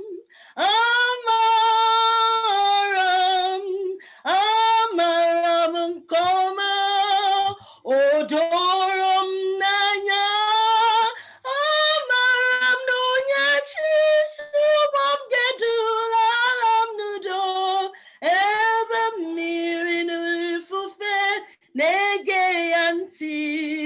Jehovah, amaram, amaram, amaram nkoma, odorom nanya, amaram nonya chisubam gedularam nudo, ebe mmiri n'ifufe nege yanti. Jehovah, ịdị ebube, ịdị ebube, ịdị ebube, onye na-eme mma, ịdị ebube, mgbe niile ka ebere gị dị. Chineke ezitewo mmụọ ya n'ebe ka o wee bịa kpuchite ọnọdụ ndị a. Chineke ezitewo mmụọ ya n'ebe ka o wee bịa kpuchite ọnọdụ ndị a. Emerụkwa marụ, emerụkwa marụ, emerụkwa marụ, Chineke emerụkwa marụ. Chineke ezitewo mmụọ ya n'ebe ka o wee bịa kpuchite ọnọdụ ndị a. Chineke ezitewo mmụọ ya n'ebe ka o wee bịa kpuchite ọnọdụ ndị a. Emerụkwa marụ, emerụkwa marụ, oh emerụkwa marụ, emerụkwa marụ, ọnụ ụzọma ka ebule isi n'elu, ka ebule ọnụ ụzọ ebighị ebi, ọnụ ụzọ, ọnụ ụzọ, ọnụ ụzọ n'ụzọma, ọnụ ụzọma, ọnụ ụzọma, ka ebule isi n'elu, ka eze, eze, o eze ndị eze, ka eze ebube, eze ebube, nwee ike bata. Ka ebule ọnụ ụzọ ebighị ebi, ọnụ ụzọ, ọnụ ụzọ, ọnụ ụzọ, ọnụ ụzọ ọma, ọnụ ụzọ ọma, ọnụ ụzọ ọma, ka ebule isi n'elu, ka eze, eze, o eze ndị eze, ka eze ebube, eze ebube wee bata. Ka ebule ọnụ ụzọ ebighị ebi.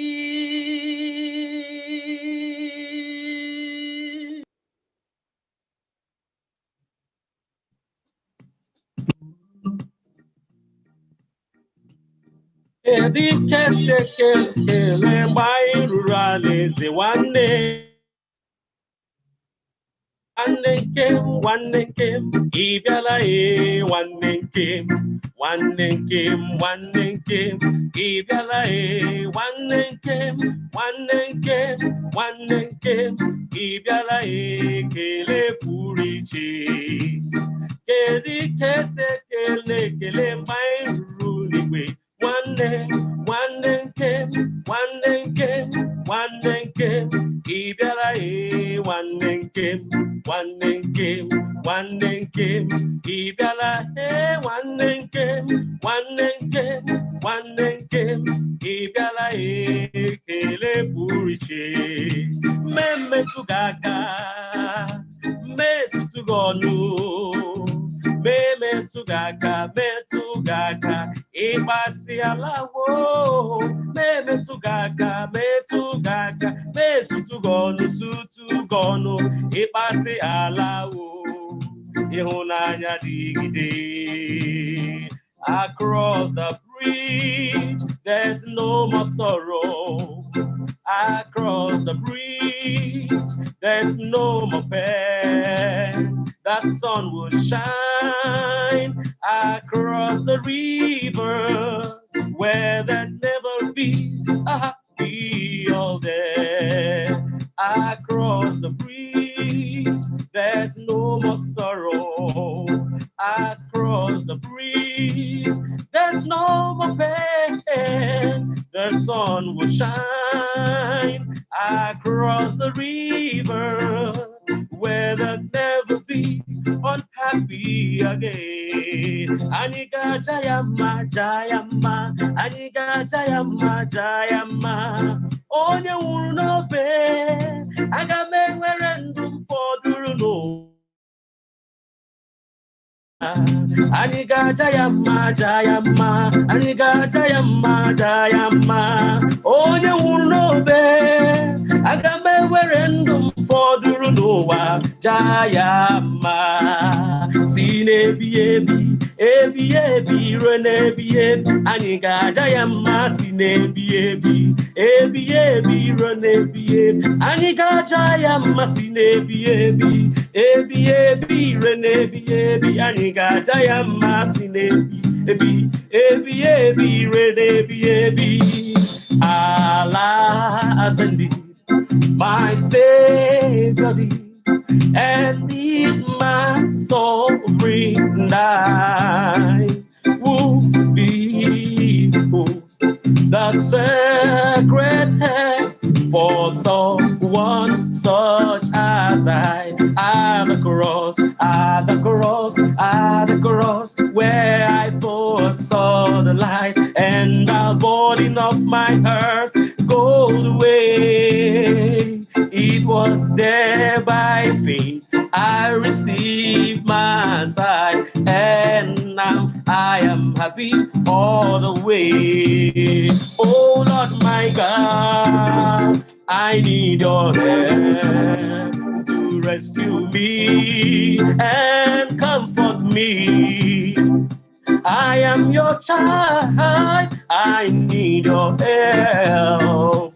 When I'm tumbling, when I'm falling, when I'm down. Oh Lord my God, I need your help to rescue me and comfort me. I am your child, I need your help. When I'm tumbling, when I'm falling, when I'm down.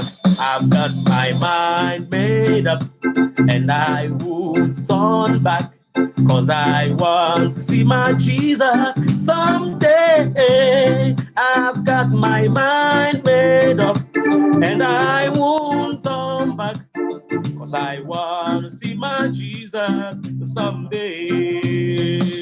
Goodbye, world, I stay no longer with you. Goodbye, pleasures of sin, I stay no longer with you. I've made up my mind to go God's way to the rest of my life. I've made up my mind to go God's way to the rest of my life. Born again. Thank God I'm born again. Born.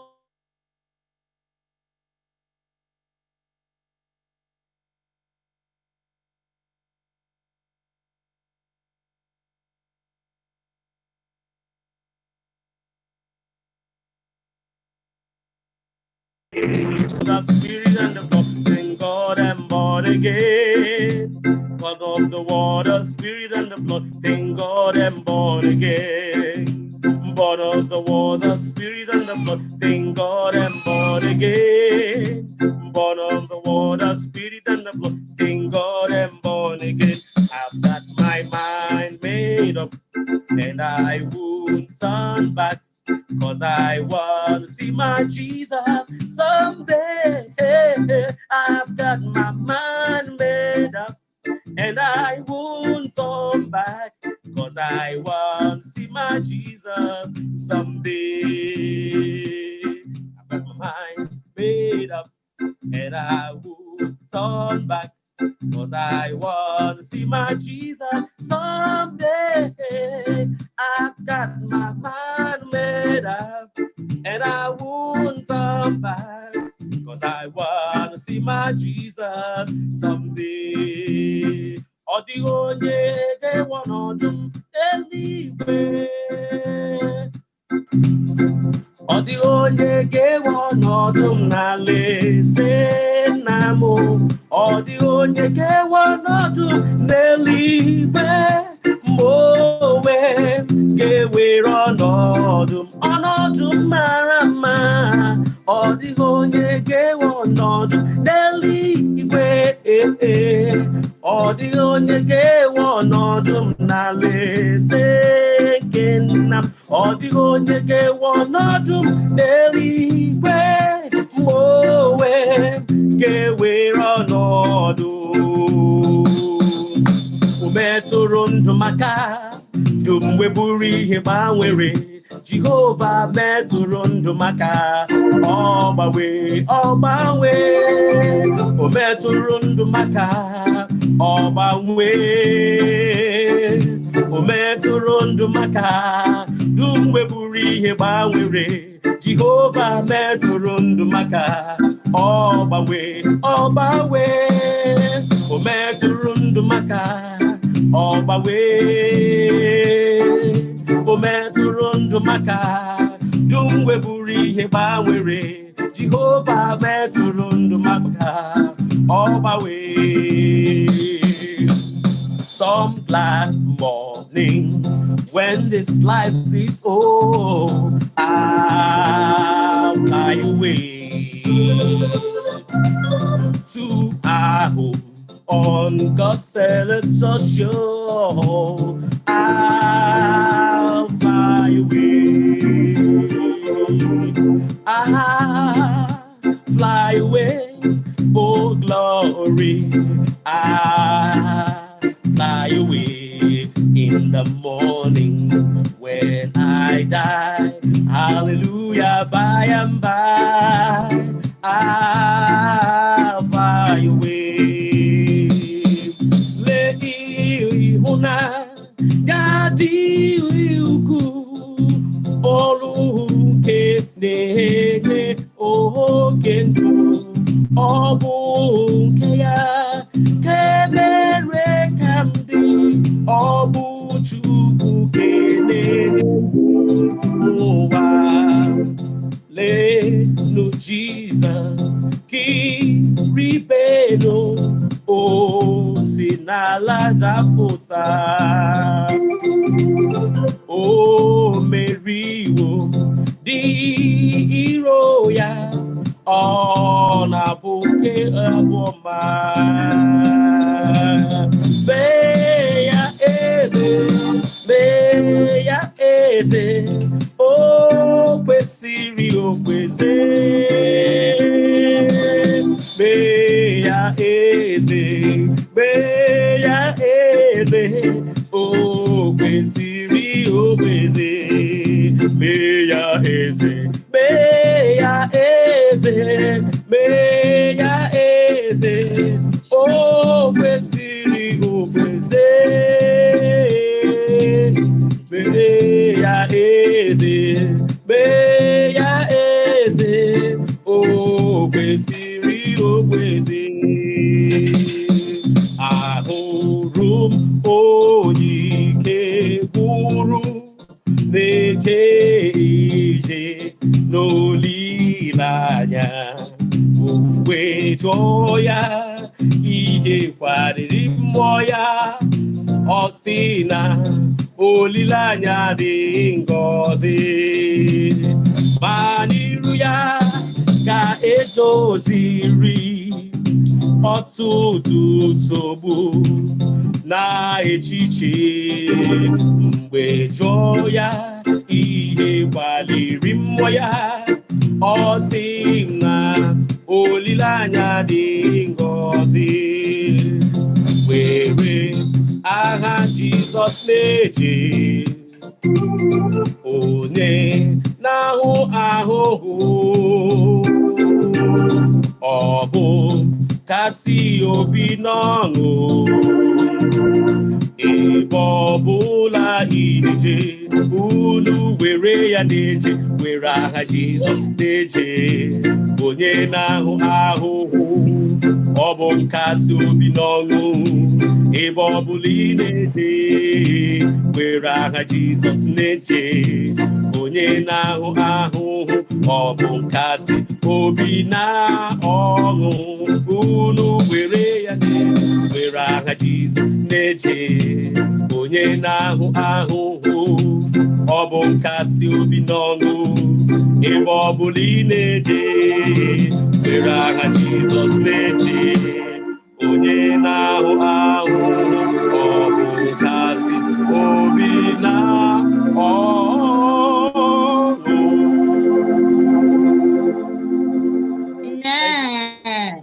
Join us by 6 p.m. today for the concert hangout banners. May the Lord bless you. In Jesus' name we pray. Amen. Amen. Amen. Thank you, Sing Expression team, for your presentation. 3 p.m. is the selected hour. Don't miss it. Thank you and welcome. Children of God, this is time for our affirmation of faith. Shall we turn our Bible to the book of Psalm, chapter 18, verses 1 and 2. Psalm 18, 1 and 2. I'll read to your hearing. I love you, Lord. You are my strength. The Lord is my rock, my fortress, and my savior. My God is my rock, in whom I find protection. He is my shade, the power that saves me, and my place of safety.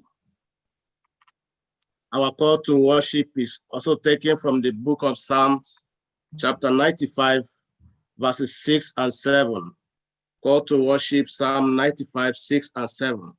Come, let us worship and bow down. Let us kneel before the Lord, our Maker, for he is our God. We are the people he watches over, the flock under his care. With this, the church is called to worship.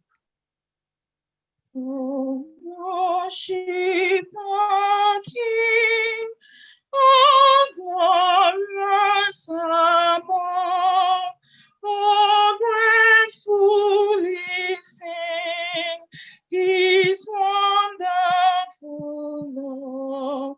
Oh, shield and defender, your ancient of days, pavilion of his splendor, and God that we praise. Let us pray. Heavenly Father, we thank you because you are the Ancient of Days. You are the Alpha and Omega. You are the beginning and the end. You are the one deserving of all our praise and all our worship. You are the God who created us in your own image. And that's why we have come to worship you, to bless your name on this wonderful, beautiful Sabbath morning. Your people have come from far and wide, the east and the west, the north and the south, throughout the length and breadth of this world. And Father, for that we say thank you. From the rising of the sun to the going down of the same, your name will be praised among the nations. So Lord, as we gather here today, we invite you to fill our hearts in our homes. Fill us with your presence. Fill us with your power. May your healing flow. May your transformation flow. Father, may your deliverance flow. May we experience your salvation. May we experience your redemption. Do something new in our lives. Wrought miracles, wrought signs and wonders, and let Jesus alone be lifted. Jesus be exalted. Jesus be magnified today. In Jesus' name we pray. Amen. Amen. Our opening hymn is taken from SDA 462. Blessed assurance, Jesus is mine. Blessed assurance, Jesus is mine. Oh, what a foretaste of glory divine, heir of salvation, purchase of God, born of his Spirit, washed in his blood. This is my story, this is my song, praising my Savior all the day long. This is my story, this is my song, praising my Savior all the day long. Perfect submission, perfect delight, visions of rapture now both on my sight. Angels descending, bring from above echoes of mercy, whispers of love. This is my story, this is my song, praising my Savior all the day long. This is my story, this is my song, praising my Savior all the day long. Perfect submission, all is at rest. I in my Savior, I'm happy and blessed, watching and waiting, looking above, filled with his goodness,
Amen. Amen.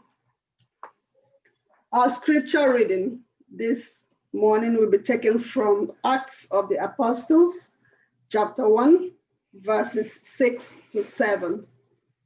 Acts of the Apostles, chapter 1, verses 6 to 8. I will read from King James Version. It reads, "When they therefore were come together, they asked of him, saying, Lord, wilt thou at this time restore again the kingdom to Israel? And he said unto them, It is not for you to know the times or the seasons which the Father had put in his own power."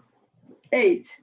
But ye shall receive power after that the Holy Ghost is come upon you.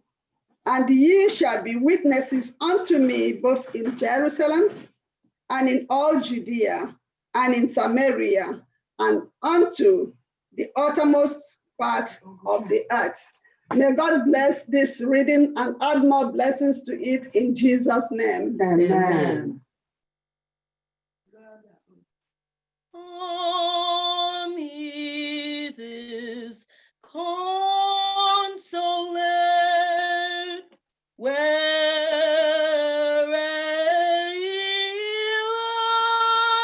anguish, come to the mercy seat, fervently near. Here bring your wounded hearts, here tell your anguish. Let us know sorrow that heaven cannot heal. Let us know sorrow that heaven cannot heal.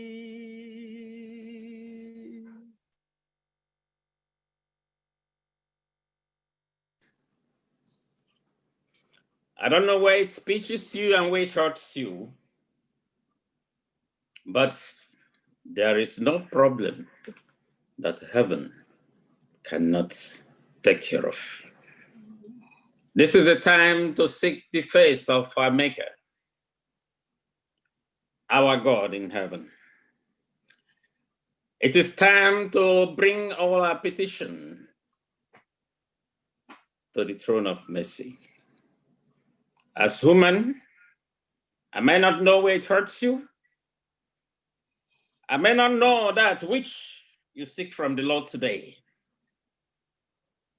Therefore, let us in 1 minute whisper our needs to the ear of the Father himself, the only one who holds the answer to the problem you have.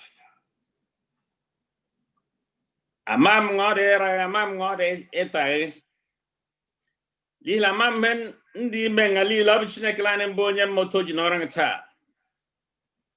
Lehinka anyengi jotum proge minutes. Ge gwarona anye takara chineke toji norany. Oge eze beregi. No matter how long it has been, even if it has been 10 years, 30 years, you never know if today is the appointed day. So, my friends, let us go and present our case to our Maker in 1 minute. Let's pray.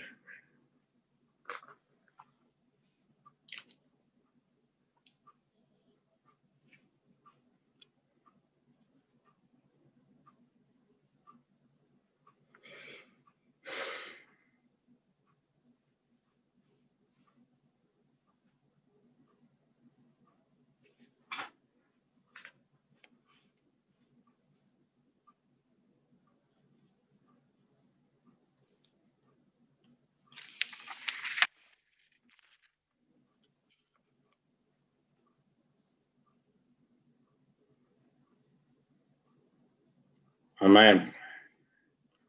Our Father in heaven, the living God, the creator of heaven and earth, your children have gathered this morning in your name. We have gathered to worship you today. We have gathered to praise you because you are worthy to be praised. We gather to thank you for your goodness and all the uncountable good things you are doing in our lives. Even for the lesson of the day, we give you thanks that in spite of our sinful ways, you continue to look for us. You continue to shine your light on our paths to direct us home to yourself. Thank you, Holy Father, for your unending love on our lives.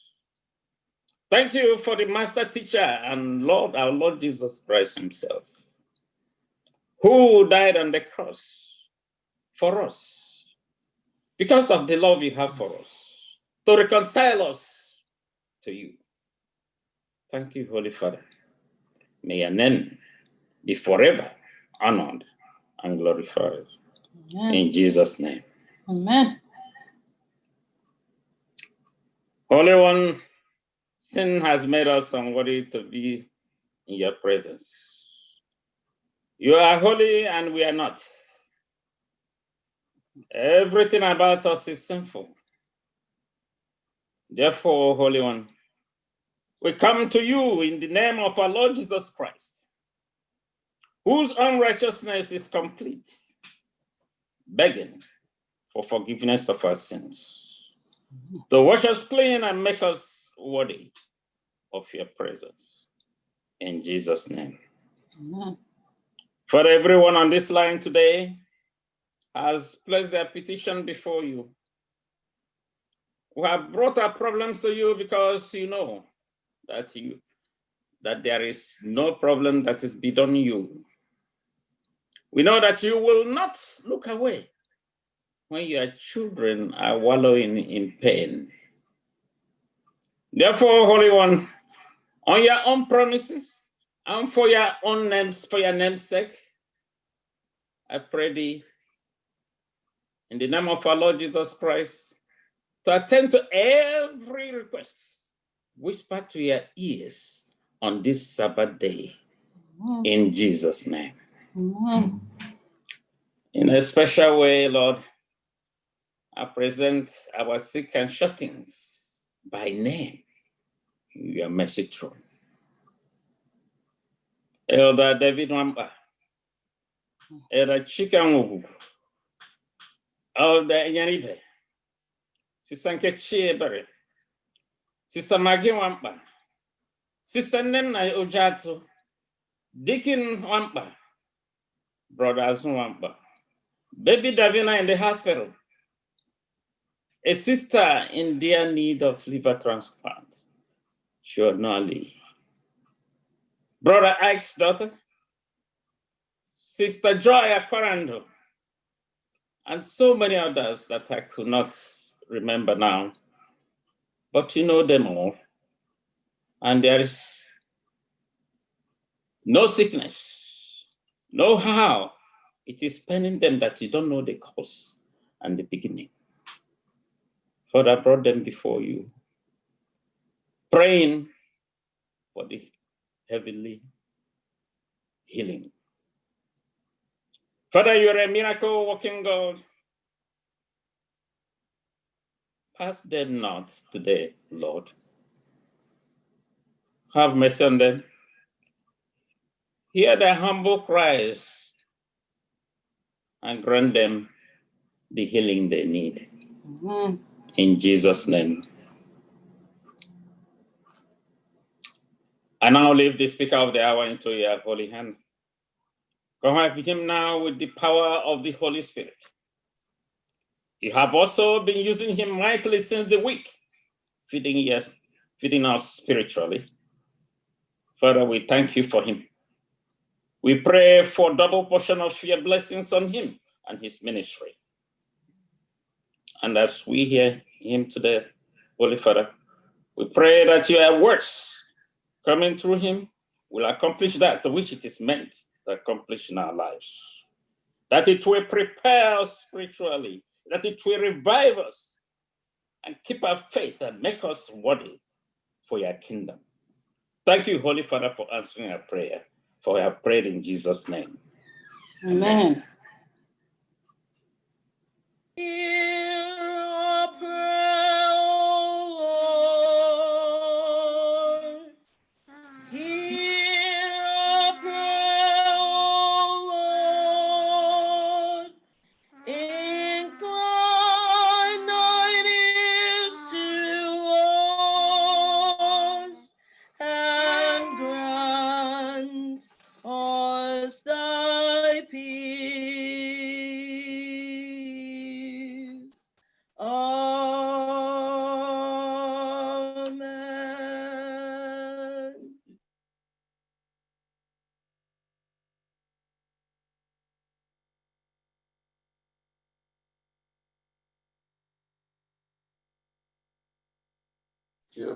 Yes. Amen. Okay. Offering time. It's a blessing time. So this is the time we will bring our tithes and offerings before the Almighty God. We all know about our online giving. Please go ahead and give through the FirstIgbo online giving, SDA Church online giving, or directly through the Adventist Church. Also, for those of you who cannot do it through the online giving, we also have our cell phone where you can sell your any amount of money you have through the number on the screen.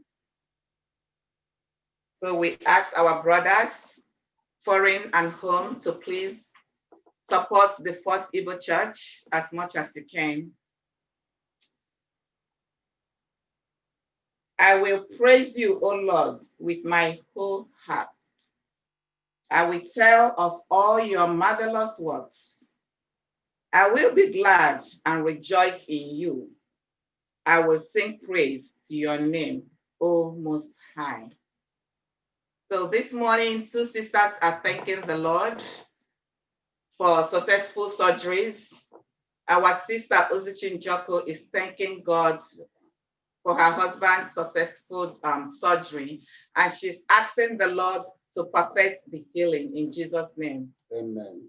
Sister Lebre Nwokocha is also thanking the Lord for her mother's successful surgery, the same way I am also asking God to perfect her healing in Jesus' name. Amen. So with all this thanksgiving and offering, we are going to present them before God Almighty. Can we pray? Oh Lord, our Heavenly Father, we thank you, oh Lord, for whom you are. We thank you, oh Lord, for leading out in our life, our going in and our coming in. Father, you've been protecting us and seeing us through. You've been blessing us, oh Lord, in our various places of work. Father, we thank you for the strength. We thank you for the life that you give us from week to week to work and to take care of our families. And now, oh Lord, we have presented your offering and tithes before your presence. Father, you told us that we should bring 1/10 of what we have or what you have given us, and that will be plenty in your house. Father, we've brought as much as we can, and we are asking you for those of us, oh Lord, who could not give. Father, we ask you to bless them so that they will see the purpose of giving. Also, so many of us do not have jobs they are willing to give, but I'm praying that you provide them with job so that they can be able to return to you 1/10 of their of whatever they have. Mighty Jesus, we are thanking you also for all the blessings. It's not only about our job or the money we bring out to you. Father, you said that the most important thing is for us to worship you in truth and in spirit. Therefore, we are presenting ourselves, oh Lord, we ask you to help us so that we can worship you. We can love you with all our hearts, with all our strength, Father Almighty, that we can give ourselves to you in your service. Father, bless us more and more. This we ask in Jesus' name. Amen. Amen. Again, we thank the Lord for his blessings on each and every one of us. Again, I want to praise the Lord for the ministry of everyone, and praise the Lord for the ministry of the Solomon Singers, and pray that the Lord today, as they minister from 3 p.m., that the Lord will make it a blessing, each one of us be there and to praise the Lord. And again, in a special way, I just want to praise the Lord. The Lord works in mysterious ways. I thank the Lord for the ministry of Sister Gold Oriak. During these 40 days, today we're on day 22, this lady has been here every night holding the fort and making sure that the Lord is there each night. Sister, I thank God for making it possible that this time you are around, and each night you're there, not only with your singing, but also sharing the word. I pray that the Lord will continue to bless you, and what a joy that I can see your husband here. I know yesterday you were concerned about him. We thank God that you are with us. I know the healing hand of the Lord is upon you. I can go see Jesus. Amen. The Lord continue to bless your ministry. Thank you, and continue to do your good work. And I just want to also introduce to the church a sister who has been, during this time, this sister came online, and I was wanting to know more about her. And then there she now told me, Pastor, coming on your screen is my first time of worshiping in an Adventist church. I present to you, I introduce to you Sister Chidimma Emenike. Sister Chidimma is just fresh into the Adventist church. And not only is she fresh, she's also on fire for the Lord to get Sabbath off. And we started the process. Within the week, she called me, Pastor, the Lord has done it. She was so excited that she has her Sabbath off. And now she can come to church to see how excited she is. Yesterday, she forgot yesterday was Friday. And she logged on and she texted me, Pastor, nobody is in church today. What happened? I say, sister, please, this is preparation day. You are on the right day, but this is preparation day. Tomorrow is Sabbath, so prepare to come to church. And that's the kind of excitement in our sister. And Sister Chidimma, I just pray that this Jehovah you have found, that this Jehovah you're talking about, even she's now talking about it to her mother and the family members, that this Jehovah you have found will not disappoint you, just as he did this miracle for you, because she was caught in between. And the other testimony is that yesterday was to be the last. She has been calling off since she started coming to church here. Every Friday she calls off. And yesterday was to be the last day, that if she called off yesterday, she would lose her job. That's right. But that's yesterday. Within the week, the Lord just opened the way for her. That she does not need to call off anymore. She will be in church every Sabbath. Sister, we welcome you. And this faith, remember, you are serving a faithful God. He will honor your faith and will continue to meet you. So you welcome. This is your family, FirstIgbo Seventh-day Adventist Church. She went on the YouTube, on Google, and she found the church, and she has been coming ever since. God bless you. You are welcome. To God be glory. And to each one of us, whatever thing you are asking of the Lord, just believe it. Burdens are lifted at Calvary. And these 40 days, the Lord has been doing wonders. So we bless the name of the Lord for each and every one of you. Our speaker for the hour, Church, just permit me. I know the time, but I will not rush over this. Let us pray for Sister Chidimma. Lord, I bless your name for Chidimma. Lord, you know everything about her. You know her story, but that she has come. I pray that you will meet her. She's asking answer her. She is searching. Be thou the answer to all her questions. And as I pray for her, I pray for the mother. I pray for the rest of the family that as they are also asking about this Seventh-day Adventist church, who are they? What, Father, as you have brought Chidema, you will also bring them to. I thank you for everyone. And is there any other one who is still struggling with Sabbath off or even making the decision for the Lord? That you also, just as you did it, reveal to Chidema the answer. Reveal to every one of us the answer to our questions. Again, we say thank you in Jesus' name. Amen. Yes. The speaker for the hour has been with us since Sabbath evening. He's now part of us, and you can see that he also speaks Igbo very well, though we pronounce that name very differently in different ways. Olore, Olade, Orele. Not you, I know my daddy also had that same problem, Olaware. Though they work together very well, but as his father and my father, they all worked very well. But when he's, my brother Olaware, I said, Papa, but that is not how to pronounce it. I said, you know how to. Yes. Pastor Olaware, you are more than welcome. Thank you very I think much. I should so greet you in Igbo now.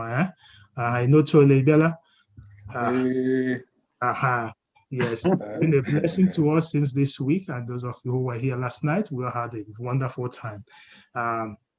He's a man of God, and a husband of one wife.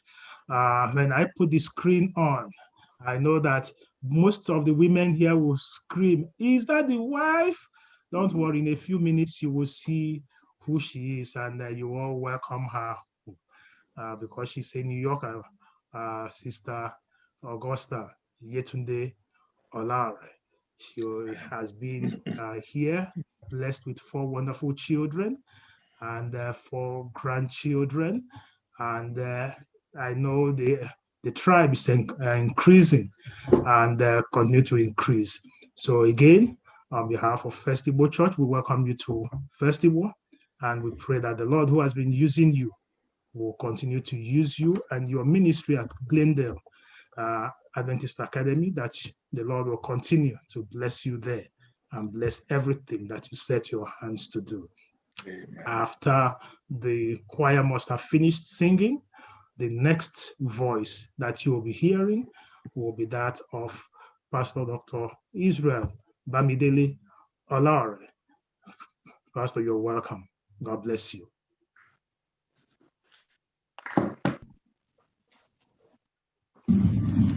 Chineke debe ọdụ gide, ọgbọlọ nkịtị ọlọkwala sị. Chineke debe ọdụ gide, ọgbọlọ nkịtị ọlọkwala sị. N'ihi na ndị obi na-agbagha.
Amen. We thank God for the International Church Choir. The FirstIgbo Church is an international choir. At least I first heard them at the General Conference.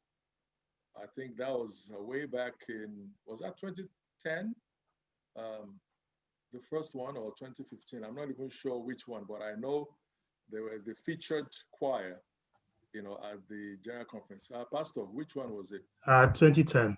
2010, okay. Yes, I was there, and I was so happy to be part of that. You know, to God be the glory.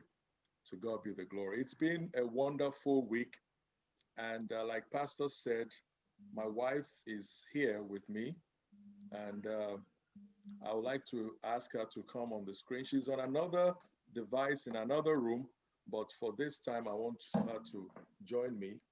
This is my wife. Amen. Is that August? Hey. She's a New York. Wow. Good to see everybody. What's going on? Amen. Amen. Yes, this is my wife. Oh, the only one where God give me be that. Oh, no wonder. No wonder. No wonder I can speak well. No wonder I can be. Thank God. Oh, she's the wife of my youth, and the mother of our 4 sons, and grandmother of our 4 grandchildren. But you see, she's looking like she's getting ready for her own wedding. If you look at her well, you will not know that 4 men have come out of her. To God be the glory. Amen. So, Pastor Erondu heard her play the saxophone. We had a pastor's meeting a few months ago, and my wife said, I'd like to play something for the pastors. I said, are you sure? She said, yes. So I came and I told the coordinator, and they brought her to play, and she played the saxophone. So for her 50th birthday, she told God she wants to learn how to play the saxophone. So it's not too late for you. Anybody out there who is trying to do something new, you know, you can still do it. And she learned how to play the saxophone, and today she plays to the glory of God. She plays for God mostly. It's between her and God. In the morning for her worship, she would play the saxophone for praise and personal worship to God. So today she has agreed to play You Are Alpha and Omega. I worship you. So you want to say a few words before you play? So that, Happy Sabbath, everyone. It's so good to be in the midst of my brothers and sisters, but most especially my sisters again. We've had a great time together at our women's retreats, and I have just been so super impressed with what is happening at the FirstIgbo Church with your devotion. I mean, I'm yet to, in this day and age, to have a church on a 40-day journey in seeking God, and the Lord will reward you. You know, the Bible says that I will not ask the house of Israel to seek me in vain. You will not seek the Lord in vain. Amen. By the time this 40 days is over, check yourself again. You will see that you are not the same person, because nobody comes into the presence of Jehovah and lives the same. And that is why we just want to worship him, the Alpha and Omega, the beginning and the end. And thanks for all the support that you have been giving my husband in ministering. And we are going to actually do it together. I'm not sure if you can see him. He has his guitar also. So he's going to be playing. So we're going to do a duet at this time. So pray for us.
Amen. Amen. Thank you, my wife, for the ministry of song. And he's indeed Alpha and Omega, the beginning of everything. And he is the end of everything. With him, you are safe in between. It doesn't matter how far you started the journey. It doesn't matter how far you've come. And I want to say that to Sister Chidima, who was just introduced. You are just starting with him. as the Alpha of your life. Sister Chidima, you're welcome into the power of the Almighty God. He's the Alpha with your beginning, and he will be with you, and he will be your Omega. And it's a journey, and it's not a destination. All of us are still on the journey. So the fact that you are just joining us, Sister Chidima, it doesn't mean that you are late. You have entered into the journey. And those of us who have been there for 40 years, 50 years, 80 years, God is the God of the 11th hour walker. 11th hour walker. It's a very interesting parable that Jesus gave, that some people started work at 6 in the morning. Some joined at 9 in the morning. Some at 12. That is Matthew 20. You can check it out later, Sister Chidima. Just read that chapter. And some joined the work at 5 o'clock. 5 o'clock. Because Jesus said they were standing in the marketplace, and the master of the vineyard said, "Why are you here?" He said, "Because somebody didn't give me work." He said, "Go and work." And when they got to the farm, they met people who had been there since 6 a.m. And those people were upset because at the end of the day, the master gave them the same money that he agreed with them in the morning. The same money is everlasting life. You will not lose your everlasting life. Amen. And nobody will take it from you. Nobody will make you feel ashamed that you are just coming and that you are a late comer. You are not a late comer. You have arrived in God's timing. And the same blessing that God gave to those who have started way before you and they've held on, they've not given up, you too will have the same blessing and you will not give up. And the rest of your household will join you. Just like the Bible tells us of Lydia in the Bible, in the book of Romans chapter 16. You can write that down. So Lydia, she came, and the Lord not just brought Lydia, but God brought her whole household and the household of the jailer. Everybody in your household will also accept the gospel in the name of Jesus. Acts of the Apostles chapter 16, sorry. Acts 16, thank you. Thank you very much. I like those who are making sure that the things I'm saying are supposed to be correct, and they are correct. If you didn't put it there, I won't know it's not the right one. So Acts 16, read the whole chapter. You will see the story of Lydia there.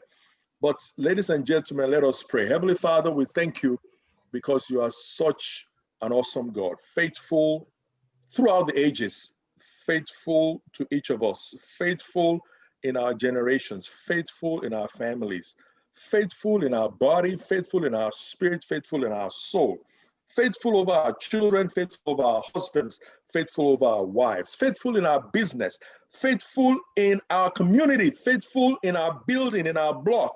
Father, you are faithful. You are the faithful God. Faithful is your name. Awesome God. Thank you, Father, for this fellowship that I've had with my people, your people, for the last 1 week. And Lord, I want to pray that as the word of God is opened, as the word of God is opened, as the word of God is open, as the bread is broken, I pray that there will be revelation, that there will be a revelation that I did not even expect. There will be a revelation that only you had in mind, because your word is spirit and life. I pray that the fresh anointing of the bread of life will come forth and we will be blessed. Holy Spirit, take over. Let Jesus be exalted. Let Jesus be lifted. Let Jesus be magnified. Holy Spirit, do your work, because you said you teach us all things and bring to our remembrance those things that Jesus has already taught us. So Holy Spirit, I put you in charge, and I said, you be the speaker and let myself be in the background. You speak. Use my voice, use my mind, use my experience, use everything that I bring, and let Jesus be glorified. In Jesus' name, amen. You know, the title of the message is You Shall Receive Power. And Sister Vicky read it for us from the book of Acts of the Apostles. And I'm going to go there, Acts of the Apostles, chapter 1. And I'm going to read beginning from verse 4. It says, and being assembled together with them, talking about Jesus, he commanded them not to depart from Jerusalem, that is the apostles, but to wait for the promise of the Father, which he said, you have heard from me. For John truly baptized with water, but you shall be baptized with the Holy Spirit not many days from now. So here is what's going on. 40 days Jesus had been with the disciples, and he was about to leave after the resurrection, 40 days after the resurrection. Interestingly, we are having 40 days of praying. He was with them after the resurrection for 40 days. That's what the Bible says. And he was getting ready to leave, but he was speaking the last words to them. He said, look, guys, I've been telling you that I'm going, and some of you are not really sure, but I'm going so that someone else can come. And the person who is coming is the Holy Spirit. The same power that I've been using, that thing that I use. You know, some people say that some people have rooms that nobody else can enter because they have something that they use. We have a power that we use. Hallelujah. And that power is called Holy Spirit power. Amen.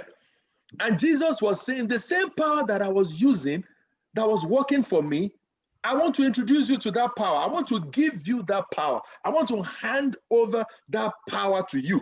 So you have to wait in Jerusalem until you receive the power. Then verse 6 says, therefore, when they had come together, they asked him, saying, Lord, will you at this time restore the kingdom to Israel? Will you at this time restore the kingdom to Israel? They were looking for political power.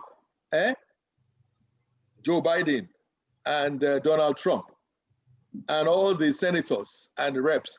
They were looking for that kind of power. They were saying, Jesus, you will be president and I will be vice president. And these people will be senators or ministers. And he said unto them, it is not for you to know the times or seasons which the Father has put in his authority. That same word is also called power, but it's in this place is translated authority. But you shall receive power, dunamis. That is the same word from which we get dynamite. When the Holy Spirit has come upon you, and you shall be witnesses to me in Jerusalem and in all Judea and Samaria and to the ends of the earth. You shall receive power. All through this week, we've been talking about the Holy Spirit. And at some times, you remember, we were talking about our robe of righteousness, the Laodicean church, and the fact that God wanted to give us a robe to wear, a white raiment, which is his righteousness. But we discovered when we spoke on Thursday that that robe, that thing that you put on, is also the Holy Spirit. And that is what we found in Luke chapter 24, verse 48 and 49. Luke 24, verse 48 and 49, it says, and you are witnesses of this thing. Jesus speaking the same last words. The last words of a man are very, very important. Jesus still speaking in that same context. The same passage we just read now in Acts of the Apostles is repeated here in Luke, because Luke wrote both books. Sister Chidima, Luke is the person who wrote Acts of the Apostles, and he also wrote the book of Luke. Okay, that's just for you to know. Luke wrote the book of Luke and Acts of the Apostles. So this passage is the same, but in this Luke, it's expanding a little bigger. It says, behold, I send the promise of my Father to you, but tarry in the city of Jerusalem until you have been clothed with power from on high.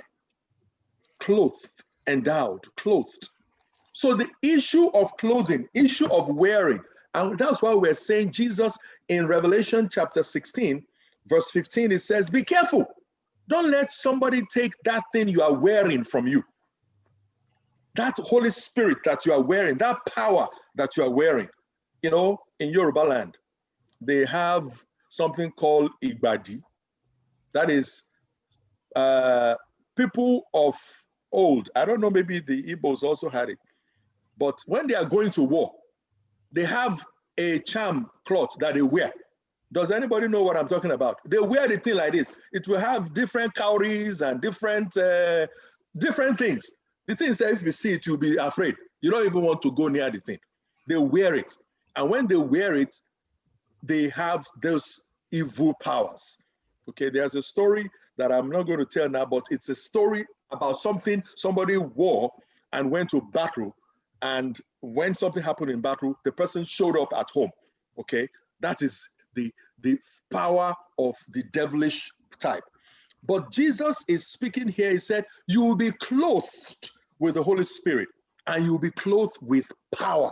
So the Luke version says you will be clothed with power, and the Acts version says you shall receive power. The same conversation going on, the same conversation. The language is just a little bit tweaked, but it's the same conversation. And as I was looking at it, and we spoke on Thursday, that power, somebody may want to steal it from you. And we examine different ways in which that power can be stolen. When somebody receives the anointing of the Holy Spirit, like you've just come into the body of Christ, the Bible says that he gives you a stamp of the Holy Spirit, the seal of the Holy Spirit. The seal of the Holy Spirit comes upon your life once you come into the Lord Jesus Christ. You are sealed with the Holy Spirit. But it is possible that after you are sealed, and that is in Ephesians chapter 1, verse 13, and chapter 4, verse 30, where you are sealed. And 2 Corinthians chapter 1, verse 22 also talks about being sealed with the Holy Spirit. So you can be sealed with the Holy Spirit, given a portion of the Holy Spirit, but people do different things to unchoose themselves after God has chosen them. We look at those things that can make you step out of what God has already done for you. And we don't want that to happen to us. So what I found out as I was studying this is that when the Holy Spirit comes into your life, you need more of him. Pastor, how can I need more of those? Yes, you need more of the Holy Spirit.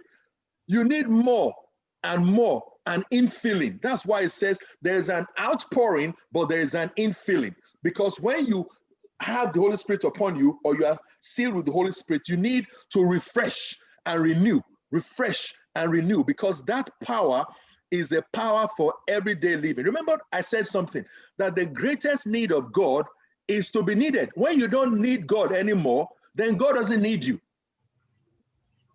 That's what I'm saying, that God wants you to need him so that the Holy Spirit is supplied to meet every kind of need. And here we want to see how the power manifested in the early church and how it can manifest in our lives today. How did the power manifest in the early church, and how can it manifest in our lives today?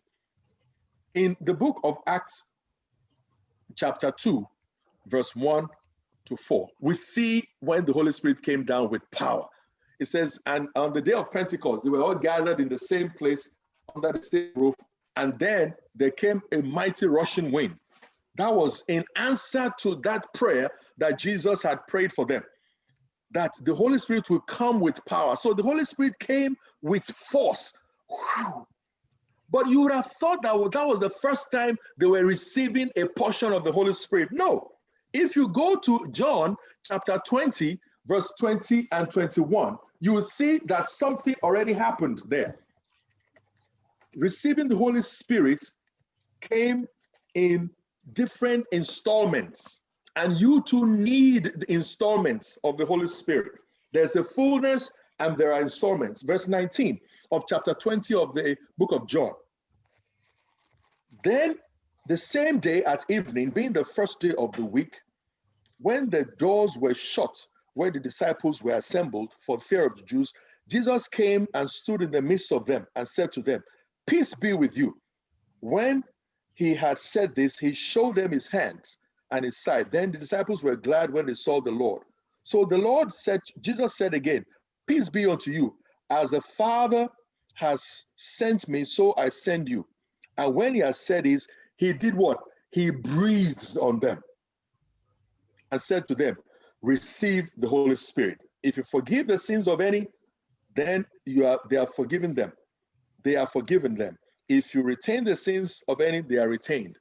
So immediately after his resurrection, Jesus breathed on them. And he said, "Receive the Holy Spirit." So he gave them an installment of the Holy Spirit. Like, look, you need this to hold you before the big dose comes. So I call it doses of the Holy Spirit. There are many medical people amongst us, so you know what I'm talking about, doses. So he gave them a dose of the Holy Spirit. Receive the Holy Spirit. But not too long after that, 40 days after that, he gave them a massive dose of the Holy Spirit. And then in chapter 4, verse 32, chapter 4 of Acts of the Apostles, please. Acts of the Apostles, chapter 4, we see another infusion. That's interesting. All these are medical terms. Infusion. You know, you get infusions from different medications. Acts of the Apostles, chapter 4, beginning from verse 27. It says, but for truly against your son, this was when they were threatened and they were whipped because they were speaking the name of Jesus, who your son Jesus Christ, whom you anointed, both Herod and Pontius Pilate with the Gentiles and the people of Israel were gathered together to do whatever your purpose determined before it was done. Now God, Lord, look at their threats. Grant to your servants that with all boldness we may speak your word by stretching out your hand to heal, and that signs and wonders may be done through the name of your holy servant Jesus. And when they had prayed, the place where they were assembled together was shaken, and they were filled with the Holy Spirit and spoke the word of God with boldness. Dose after dose after dose. Are you seeing what I'm saying? That the fact that the Holy Spirit came at Pentecost does not mean that that was the end of the infilling of the Holy Spirit. That is, you and I need a continuous dose and dose after dose of the Holy Spirit. How do I know that? Ephesians chapter 5. Let's go to verse 18. Ephesians chapter 5, verse 18. We see Paul speaking to the Ephesians, and he said something that we need to take note of. It says, beginning from verse 18, therefore, do not be unwise. Ephesians 5. Do not be unwise, but understand what the will of God is. And do not be drunk with wine in which is dissipation, but be filled with the Spirit. That word filled is the word filled to the brim. So he used drunkenness to contrast being filled. So when a person is drunk, in our own language, I don't know how it says it in Igbo, but in my language, when you say somebody is drunk, that is the person don't drink wine, the thing don't make him head crazy. Once we say otiyo, those of you who understand Europe, because I know many of you are bilingual, you are even trilingual self, not be even bilingual. You like, okay, he speaks Yoruba, he speaks Igbo, he speaks English, he speaks broken. Wait himself, the man of his speak.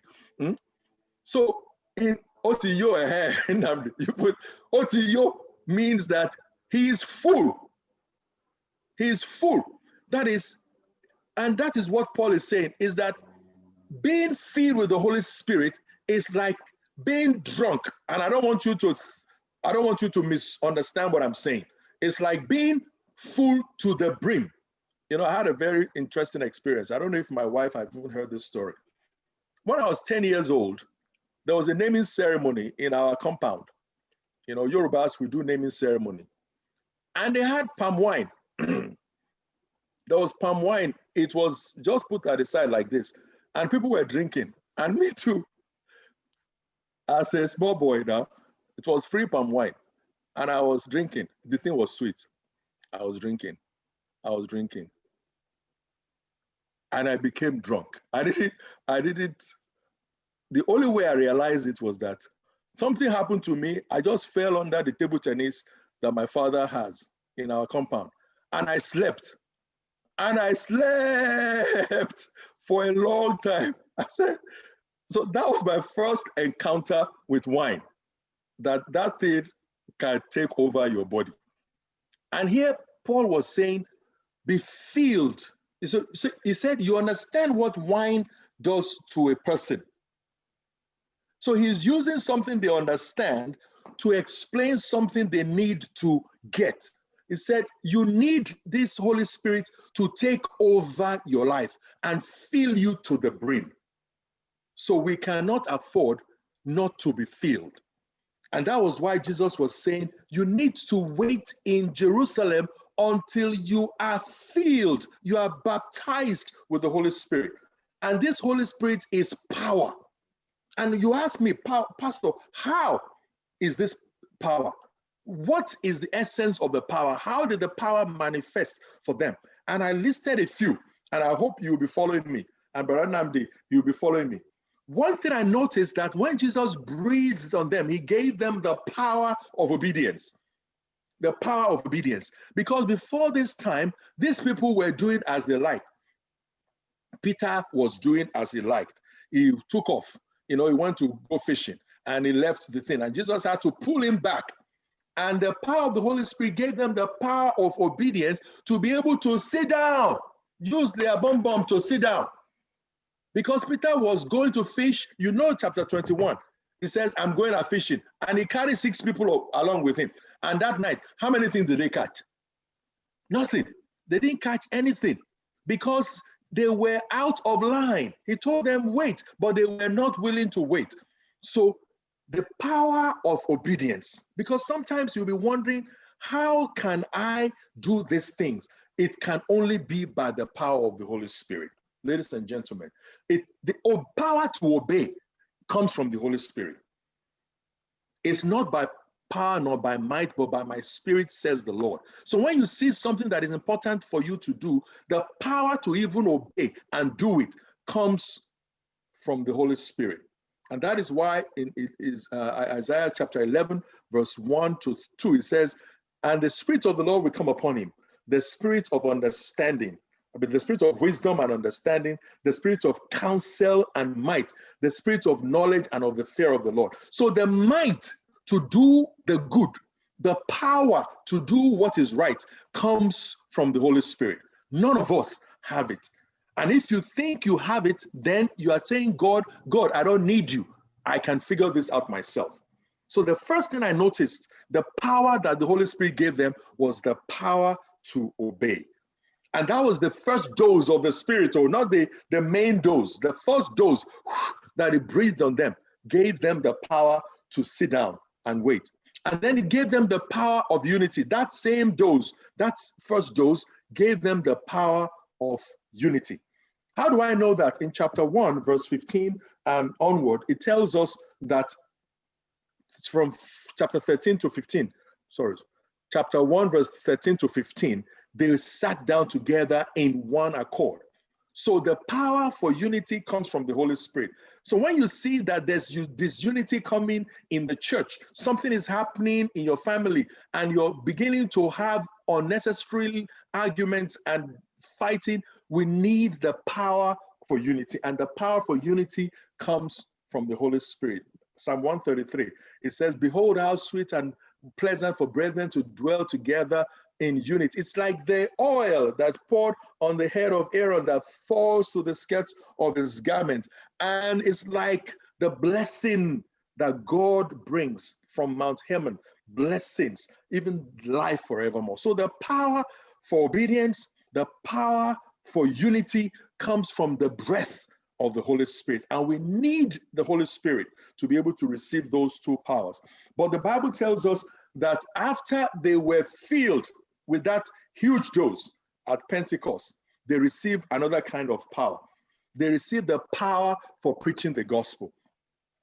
Peter, this Peter, who ran away and disappeared when they arrested Jesus, this Peter, this same Peter, stood up among all the disciples and preached his first sermon. Power for preaching the gospel. Peter preached the gospel to the extent that by the time it was done, the Bible tells us the people said they were convicted. So the power for conviction, there's separate power for preaching, and then there's power for conviction. Because you can preach all you want, and if nobody is convicted, you're on your own. So the power for preaching, eloquence, then the power for conviction. That's the next power. You know, the next power was power for conviction. The Bible tells us in Acts chapter 2, verse 27, is verse 37, 2:37 said, and they were cut in their heart. After they heard the word of God, they were cut in their heart and said, men and brethren, what shall we do? These were men who have come from all over the world. They heard the word of God in their own languages, and they heard the testimonies. That's another one. Power for testimonies. They were testifying and speaking the word of God in their language, and Peter preached, and after Peter preached, before he could even make an altar call, they said, men and brethren, what shall we do? The power for conviction. And when that power of conviction said, Peter told them, he said, repent and be baptized. That is what Peter said in chapter 2, verse 39. It says, verse 38, repent and let every one of you be baptized. Chapter 2 of Acts of the Apostles, verse 38. Repent and let everyone be baptized in the name of the Lord Jesus Christ for the remission of sins, that you may receive the gift of the Holy Spirit. For the promise is to you and to your children and all who are far off, as many as the Lord God shall call. So here was Peter telling them, the thing where I get, I won't give you. The power where I carry, I want you self make you get up. And the only way you can get it is to repent. That is, change your ways, change your mind about what God is and what God can do, and come and get that power. And they've said that day, when the word, and with other many words, he exhorted, verse 40, and said, be saved from the perverse generation. Then those who gladly received this word were baptized, and on that day, 3,000 souls were added to them. Power for salvation. Power to preach, power for conviction, and then power for salvation. So it's one thing for somebody to be convicted and to walk away. You know that. Somebody can say, this is true, but sorry. Me, I don't know if you do Sabbath this time. Sorry. But Sister Chidima decided she will allow the power for salvation beyond the power for conviction.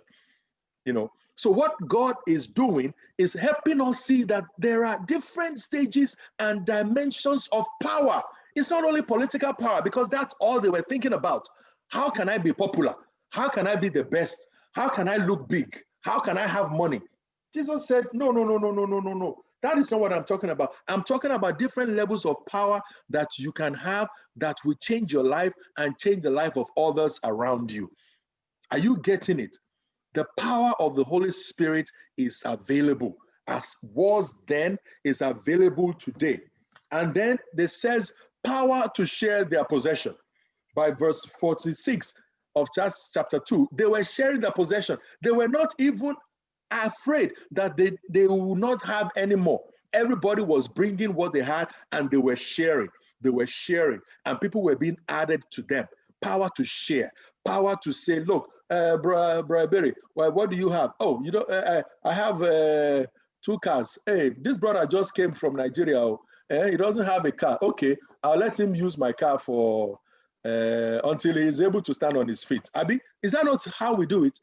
You know, and we share that car. The brother is having something to move around. Although New York is not like California. You have subways, you have all these things, you can get around. California, if you don't get car, I'm sorry for you, you will try. So power to share. Power to share. In the winter, some people came from Nigeria, they have no winter coat. You have many, many different colors of the same winter coat. You give them 3 between their family and they're happy. Power to share. That is the gift of the Holy Spirit. It's the power of the Holy Spirit.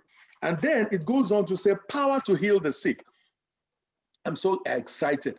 I'm so excited because, you know, on Wednesday, I think Wednesday night, probably Wednesday night, was when we were praying for Jonelli. And the father was telling us some very tough situations they were dealing with that night. And the church prayed.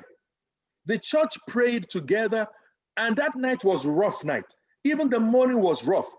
But by the following day, we thank God that Jonelli is still with us. Amen. She's still with us.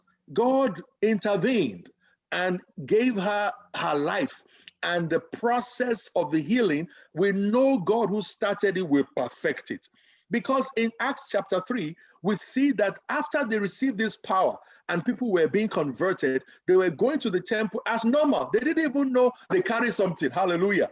They didn't know they carried something. They went to the temple, and as they were getting to the temple, chapter 3 of Acts, verse 1, the Bible says that, and a man was sitting there who's been there all his life. Can you imagine? I was thinking about this. I said, this man, Jesus there for this place all these years. This man no get healed. Now what for the man? Oh, where he there where Jesus they heal people, where himself no get healed. But the man was not healed during the ministry of Jesus. And the Bible says, as the disciples were going to pray, Peter and John, the man was begging alms. He was begging for money. And it says, silver and gold I do not have, but what I have I give unto you. In the name of Jesus Christ of Nazareth, rise up and walk. And what did happen? They lifted him by the hand. The man's ankles received strength. The lame man walking and leaping and praise the Lord. I pray that the power of healing will begin to manifest among us in this church in the name of Jesus. I want you not to be afraid. When you want to pray for somebody who is sick, don't think it's about you. It's not about you. Because sometimes we don't pray for the sick because we are scared nothing will happen. That's none of your business. How it will happen is none of your business. Your business is to follow through with what God says. Power for healing. Because you have received the power of the Holy Spirit, you go ahead and speak in authority. Speak with power, like Peter said. He said, in the name of Jesus, not in the name of Peter, not in the name of Rondu, in the name of Jesus Christ of Nazareth, rise up and walk. If the man didn't rise up and walk, he said, well, I've prayed my own. God will finish the work. You will not be going and say, hey, God, you disgrace me today. Hey, what can't it be that? Eh? You say, make I pray, and then the man no work. It's none of your business. Yours is to pray. God's is to answer the prayer. He said, they shall recover. That's what Jesus told the disciples. So the power to heal the sick was new and it was manifested. Yes, they had some evidence when Jesus was around, but here they were experiencing it afresh without Jesus. And we too can experience that power in Jesus' name. So I want us to know that that same power that was available for the disciples was available for us and is available for us. And it's for us to tap into it in the name of Jesus. Then power to endure imprisonment. Those people were thrown in jail. Can you imagine? Because they were preaching the word. And I know one of our sisters has been saying something about common good. And I know that there's a lot going on around us. But look, ladies and gentlemen, if the time comes for us to endure persecution, power to endure, God will give us in the name of Jesus. That's my position. The power to endure persecution, God will grant unto us like he granted unto them in the name of Jesus. We will not deny our faith because it said in chapter 5, verse 29, it said, who are we supposed to fear? You or God? We will rather obey God than man. And they said it boldly. They were not saying, hey, please, don't do this, oh, Oga. Please, sorry, oh, Oga. Hey, this Sabbath thing, I won't do it again. They were bold because they were endowed with power. And I pray that you will be endowed with power to endure persecution in the name of Jesus. Persecution will come. Verse 29. Persecution will come. You know, and if persecution comes, you will not endure persecution in your own strength. And you will not blame God. As I'm talking to you, I'm going through some very serious stuff in my own life, in my workplace. But let me tell you one thing that I've learned. When this thing was going to happen, God in his wisdom, I'm talking about persecution and affliction. God in his wisdom ministered to someone through my wife to tell us that we should proceed on 40 days of seeking God. So we started our own October 1, 40 days. We wake up at 3 a.m., set the alarm, wake up at 3 a.m., fourth watch of the night. and start praying. Sing and pray. Sing and pray until when God says is enough. Either go back to sleep or start your day. And this affliction started in the midst of it. And God has been giving me strength for each day. Brothers and sisters, I'm talking about strength for each moment, not even day. Sometimes the thing is so heavy that I need strength to make through the hour.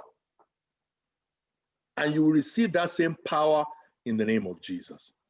So it was not a coincidence that your own 40 days entered my own 40 days. So it's like God is calling different things. And my experience for this 1 week has been phenomenal because it has allowed me to spend more time to learn about the Holy Spirit and share what I've learned with you. So power to endure persecution and affliction, the Lord will grant unto you as you connect with Jesus and the Holy Spirit daily in Jesus' name.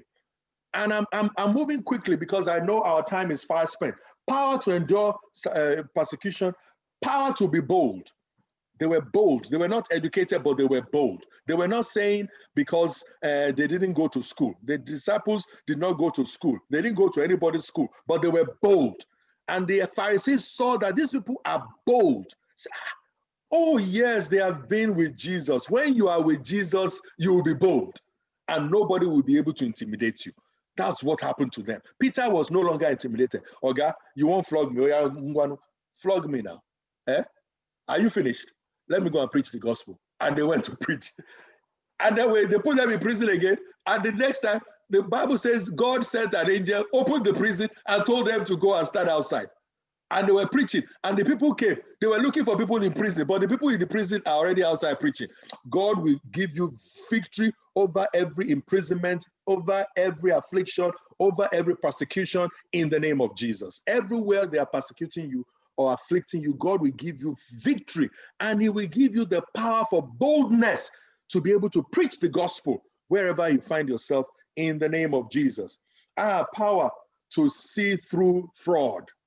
Many of you are business people. Many of you are business people, and many of you work in sensitive areas and you are leaders. But we have fraudulent people and hypocrites. You need the anointing of the Holy Spirit to be able to tell. There's too much fraud in everywhere. Sometimes you listen to news, you don't even know whether the news is true or not. And you listen to it on CNN or something. You don't even know. Now we don't even know the truth. It takes the discernment of the Holy Spirit. And I spoke about that in Ananias and Sapphira situation. It took the power of the Holy Spirit for Peter to be able to tell that these people are lying. God forbid that you enter into a business transaction with somebody who is sweet-tongued and we use wayo to destroy you, and you give them everything you have, and pew, the power of discernment, the power to be able to tell fraudster, to power to be able to tell hypocrite, God will grant unto you now in the name of Jesus. You will not be defrauded. You will not be swindled. You will not be stolen from. And everything the enemy has stolen from you, he will return sevenfold in the name of Jesus. The people were trying to steal. They were eating from the general pot, but they wanted to keep their own. And Jesus showed Peter that these people are lying. And that's power God will give you in the name of Jesus. Power for signs and wonders. Do you know that in Acts chapter 5, verse 12 to 16, it says the shadow of Peter was healing people. Hallelujah. Lord, that's anointing. Shadow. Not the body, not the hand, the shadow of Peter was healing people. That same power is available today. I am praying that God will manifest such powers for us in these last days so that we too can be an agency of his spirit. And as I'm closing on this list of the powers, the power to serve, I'm going to use that as my last series of power, the power to serve. You know, when they were going to select the deacons, they didn't say, look for people who are rich or people who are smart or people. They said, just look for people who are filled with the Holy Spirit so that they can serve tables. Can you imagine? For people to serve people, They said, we need people who are filled with the Holy Spirit. Because if you're not filled with the Holy Spirit, you do it grudgingly. Have you not seen deacons as are saying to you, Madam, now only you we're going to do, I beg, it's time to go home, It's time to go home. Myself, I get family, I get family. But we are still having our meeting. Please finish that your meeting, Finish your meeting, I need to lock this church. The power to serve in humility and serve willingly is a gift of the Holy Spirit. And those people did it. Stephen did it, and God used Stephen to be the one that brought Paul. It was the death of Stephen that God used to convict Paul, and God connected Paul with his own salvation. So, power to serve. The Holy Spirit is available for signs and wonders. The Holy Spirit is available for different healing. It's available for all these things. But the Holy Spirit is also available for service, available for willingness and humility. Thank you, Brother Namdi. You know, that is the power that Jesus was talking about, the power that will transform the world, the power that will change your family, the power to be a father. I had to pray when I was raising those 4 boys, when they were first 3. There was a time when I didn't have a clue what to do with 3 boys, and it was driving me crazy. We were living in a place called Pomona, California.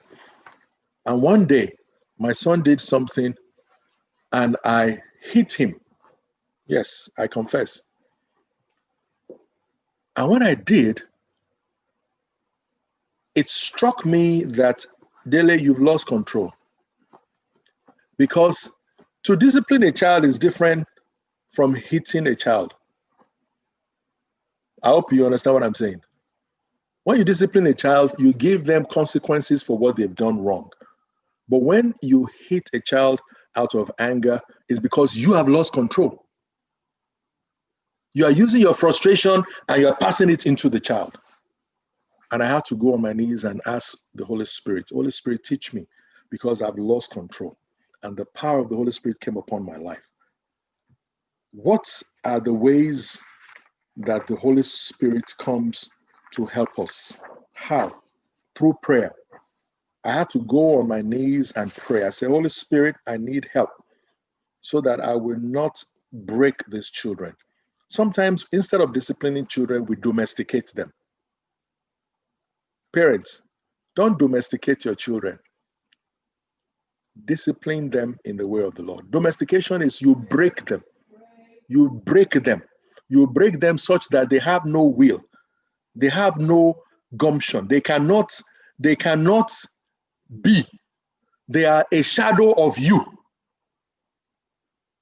You are crafting them so that their individuality is lost in yours. You want them to do jobs that will bring them money so that you can have a good retirement. So your children become your retirement package. So we break them.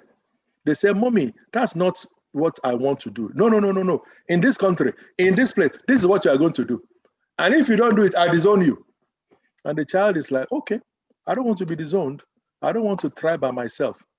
I'll do what you want me to do. And the child is doing it with so much anger, so much frustration, so much intimidation. And the child is not talking to you and you don't care because that's what you want. You break the will of the child. You break the spirit of the child. And those children are just around as a shadow of themselves. You need the power of the Holy Spirit to come into you and tame you and control you. And you'll be drunk with it such that you can listen to what the Holy Spirit. Train up a child in the way he should go, that when he grows, he will not depart from. Does not mean you break the will of a child. That passage is saying, look for the bent of the child. Learn the kind of seed God has given you and minister to that seed the way the seed should be ministered to. If you have a beans seed and then you have ogbono seed. They are different. The agbalumo, the thing that makes ogbono, we call it oro in Nigeria. That is the seed inside it is the ogbono. If you see that seed, it's flat like this. And you see the seed of odara, it's also, they look like hard shells. And you see the seed of beans and the seed of corn. They're all different seeds. But there are some seeds that are coded and we do not know the coding of the seed. We need the Holy Spirit to give us the right coding of the seed. You cannot use the same method of beans to do ogbono, I don't know what you call the thing, the tree, or we call it, like I said, oro. You cannot use the same coding. In America, we have oak. You cannot use the same coding of oak to be able to plant the oak and treat the oak, because the oak is a longevity tree. But beans, in 3 or 4 months, is ready.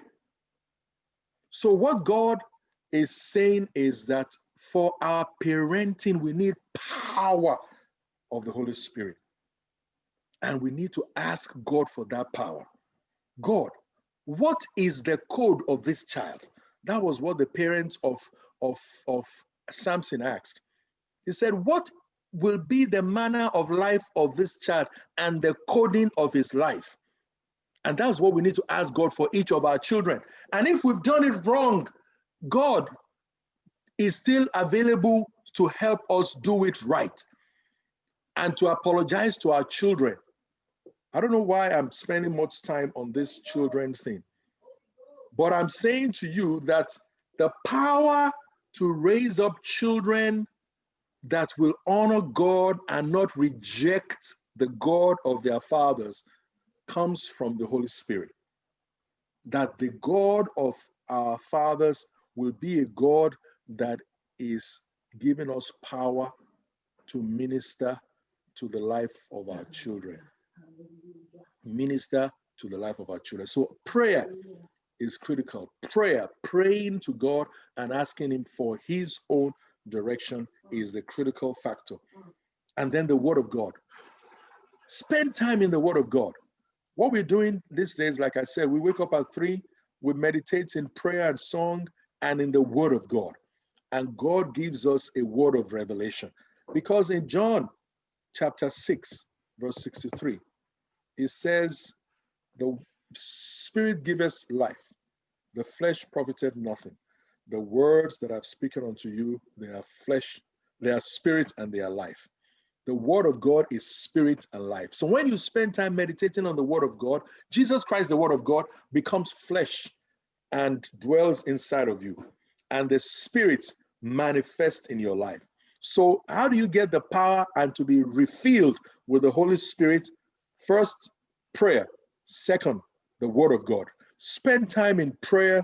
Spend time in the word of God. For the prayer factor that I said earlier, Luke 11:9-13. For prayer, ask. He said, if you being evil know how to give good things to your children, how much will the Father give the Holy Spirit to them who ask? So every day I'm asking for a new filling. Every single day, fresh anointing for wisdom, fresh anointing for understanding, fresh anointing for revelation, fresh anointing for signs and wonder, fresh anointing to deal with persecution, fresh anointing every single day to deal with my children, my grandchildren. I have adult children now, and I need wisdom to deal with my adult children. I need wisdom. I cannot be controlling my adult children the way I was controlling them when they were teenagers. Sometimes we cross our boundaries. You are talking to your adult children as if they are kids, and they will say, okay, daddy, I've heard. But what they are meaning is, I'm shutting up so that you can shut up. So what I want to do, I will do. Wisdom to deal with our adult children, we need every single day. And finally, high praise. Psalm 149, verse 5-9. I'm going to read that and we'll pray. Psalm 149. High praise. And that was why I was so happy when we had as inspiration, that we were actually praising, even though it was just those people who were singing that were enjoying themselves. I saw a few people were following along. Psalm 149 verse 5 says, reading on from verse 5, let the saints be joyful in glory. Let them sing aloud on their beds. Let the high praises of God be in their mouth and a two-edged sword in their hand, to execute vengeance on the nations and punishment on the people, to bind their kings with chains and their nobles with fetters of iron, to execute on them the written judgment. This honor have all his saints. It says, let the high praises of God be in their mouth and the two-edged sword in their hand. So high praises is your song of praise, to invoke the presence of God. When you do that, the power of God is present to do mighty works. Because in the story of Elisha, the prophet, Elisha said, is there anybody here who can sing so that I can prophesy? And they had to go and get 2 Kings chapter 3, verse 14 and 15. They called a minstrel. And when the person had sang and praised God, the anointing came down. So praise. So the first one is prayer, consistent prayer for the infilling of the Holy Spirit. Spend time in prayer. If you need to wake up earlier and you're not just praying like, God, God, you know I love you, God, we'll see later, God, thank you. And you are gone. But make time in the middle of the night, sleep earlier and wake up early so that you can spend time in the presence of God. Prayer for the Holy Spirit. And then the word of God. Meditate on the word of God until it becomes spirit and life inside of you. And finally, high praise. Sing praises to God. Sing on your bed. Sing in your room. Sing. And then he said, when you sing like that, it becomes like a two-edged sword, like a sword. Because the praise of God, like in Acts of the Apostles, we know chapter 16, verse 25 on to 32, when Paul and Silas were singing in the jailhouse, something happened. God was restless in heaven, and God started tapping his feet. And God tapping his feet because the earth is his footstool. You know, he said heaven is his throne and the earth is his footstool. When God started tapping his feet to the Song of Song, Paul and Silas, the whole earthquake happened and the jail was opened. So your praise is an entryway into the presence of God. As we finish, I just want to let you know the power of God is available. You shall receive power when the Holy Spirit comes upon you, and you will be able to do mighty things. Simple things, obedience, humility, service, sharing, all that comes from the power of the Holy Spirit. You cannot do anything. Without me, you can do nothing, Jesus said. But with me, you can do all things. Let's pray. Even the power for salvation. If there's anyone here who has been struggling with surrendering your life to Christ, the power for conviction, the power for salvation comes through the Holy Spirit. If today you would like to say, Lord, I surrender to you. I want to give myself to you. I want you to take over my life. I want you to be the God of my life and in charge. I want you to talk to the Lord right now. But if you are saying like me, Lord, I need a top-up of your spirit. I need an infilling. I want to be drunk with your spirit so that all the power that is available with the Holy Spirit can manifest in my life. Then you are in that category, my category. Lord, fill me anew. And Lord, if I've missed it in one way or another, or misused the power and the opportunity and the influence, and I've not done it right, Lord, the power for forgiveness, the power to start all over again, I receive. So we're going to say thank you, Father, because you are the God who hears our prayers. You do for us much more than we can ask or imagine. And thank you, Holy Spirit, because when we ask, you come and you fill us. I pray that for everyone who is asking for a top-up, a refill, you fill us. the power to pray, the power to read and meditate on your word, and the power to sing high praises we receive in the name of Jesus. The power to do right by our kids, to do right by our adult children, and to be the parents who are filled with the Holy Spirit and who operate in the Spirit, we receive in the name of Jesus. The power for salvation, for someone who is saying, Jesus, accept me and make me your child. Today, we receive in the name of Jesus. Thank you. In Jesus' mighty name we pray. Amen. And amen. God bless you. And the Lord bless you abundantly, Pastor Olare. It's been a blessing. See how the Lord works. While you were in the 40 days, the call also came to join in this 40 days. And it has been a blessing. And we thank God, and thank God for you. Thank God for your wife, Sister. And soon I will also unveil another people that I saw come on the screen. So we give God the glory. What a joy to have the whole family together here, because I see Baba and Mama also joining us here, also letting us benefit from these blessings of the day. So we thank God for this ministry. We praise the Lord for each one of you. Yes, and yes, Sister Augusta, praise the Lord for you. Yes, don't just know that you will be the next one to be coming over. So let me also, yes, and this is Elder Baba Olare, the father of Pastor Olare, and Mama is right by the side. Hello, Daddy. Yes. Hello, Mommy. Yes. To God be the glory. Yes, Sister Alice, we prayed for you. Yes, you are all muted. So we'll see them during the potluck when we talk. We thank God for you all, and we pray that the Lord will continue to bless your ministry as we worship the Lord together. Yes, we'll go ahead and have the closing song. Our closing hymn is SDA 422. We're marching to Zion.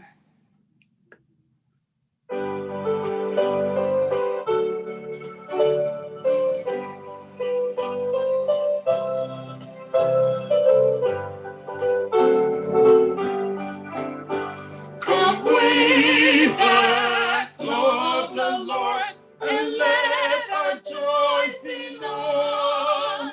Join in a song with sweet accord, join in a song with sweet accord, and toss around the throne, and toss around the throne. We're marching to Zion, beautiful, beautiful Zion.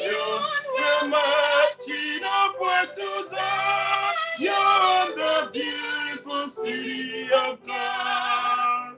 Let those refuse to sing who never knew a God, but children of the heavenly King, but children of the heavenly King, may speak their joys abroad, may speak their joys abroad.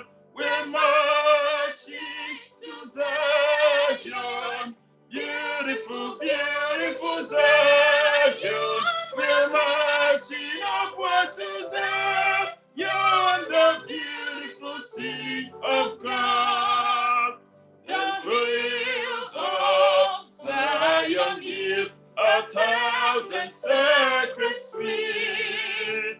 Before we reach the heavenly fields, before we reach the heavenly fields, I'll walk the golden street, I'll walk the golden street. We're marching to Zion, beautiful.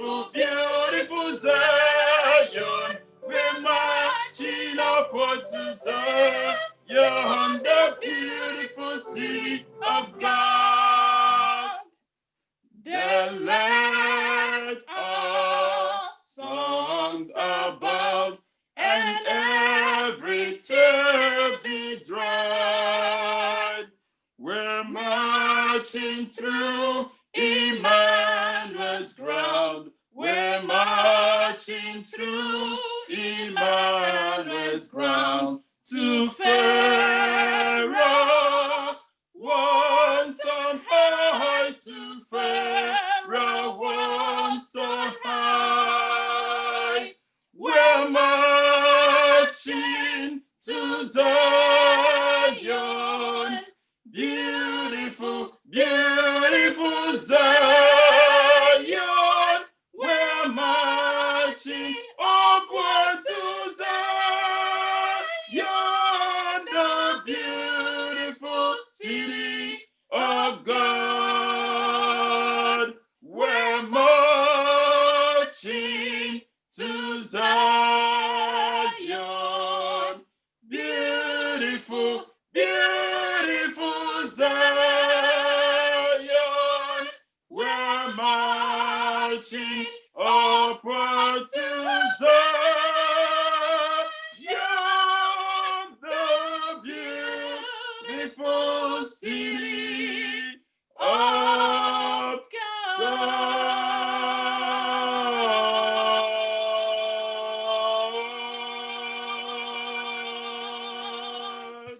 Amen. Amen. Amen. We thank God for that song, Brother Prince and Sister Princess. We thank God for your duet that led us in the march to Zion. Let us pray. Holy Spirit, we thank you because you are our teacher. All the things that we have said, only you can do. Without you, we are nothing. Without you, we can do nothing. So Holy Spirit, fill us, clothe us, empower us for everyday life, every single moment. Fill us and empower us.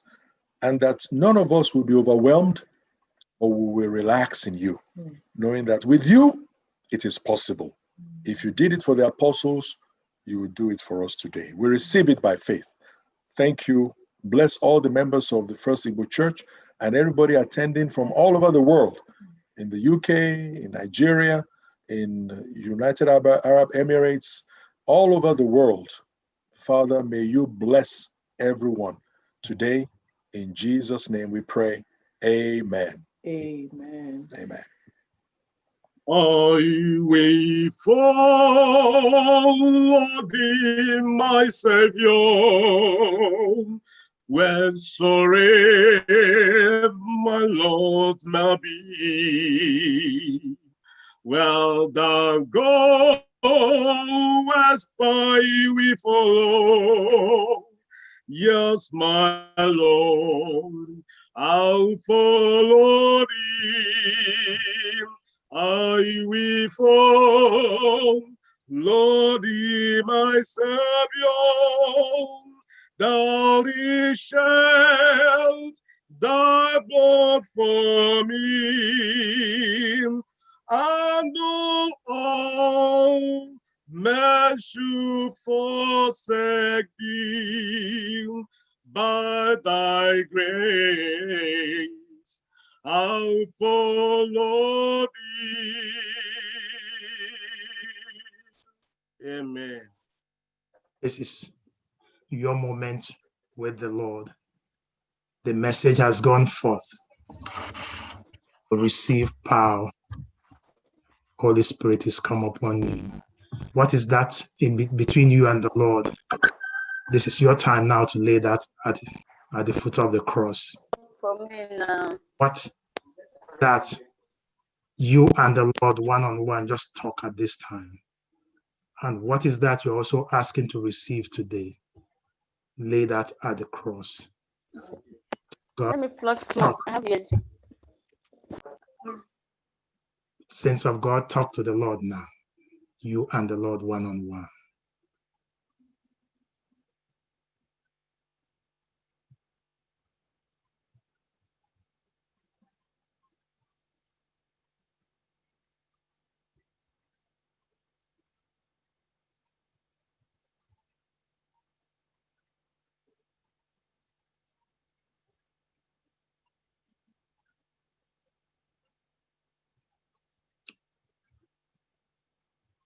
The Lord says you should ask,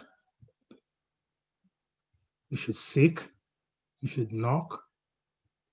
And as you go from here, I pray that that power of the Holy Spirit will come upon you and that you'll be highly blessed and favored. Rejoice, for today you have met with the Lord.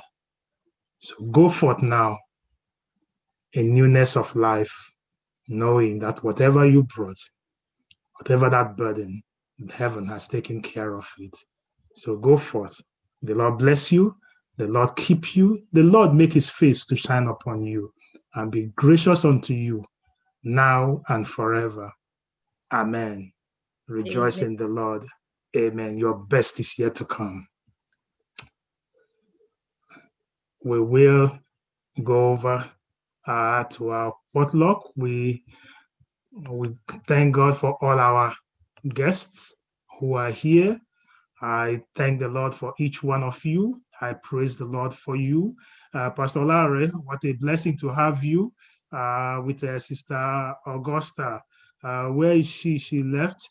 And but the joy of it is that Baba and Mama are here.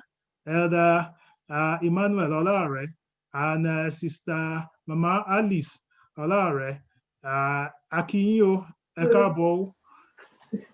Okay, please unmute her. Okay. Okay, we can hear you now. Daddy, you're welcome, sir. Thank you. Thank you very much. Yes, you can see by their face, you shall know them that like Daddy. Mommy, happy Sabbath. Daddy, happy Sabbath. Happy Sabbath. Happy day. Happy day, Mommy. Ekusi Daddy. Ekusi Daddy. Okay. Yes, sir. Yes, you are welcome. And we bless the name of the Lord for you.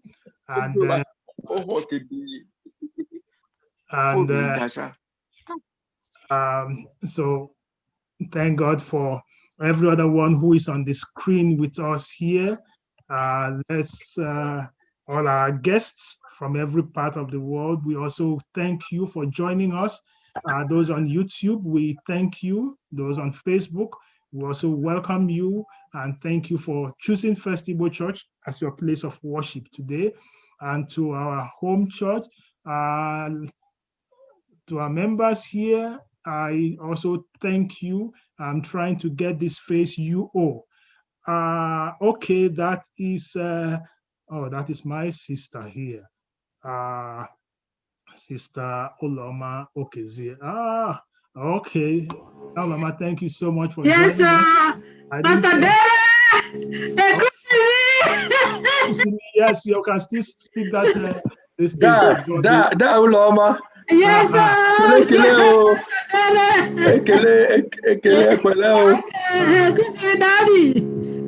Yes. All right. So let me see the other ones who are here from outside. Most of our people are online over there. So we go ahead and we greet everyone quickly in a nutshell. The Mokochas, the Christopher family, our Heras family, the Omadis, our own Elder Ebere, and Uncle Ebere, we thank you. Thank you for the wonderful lesson.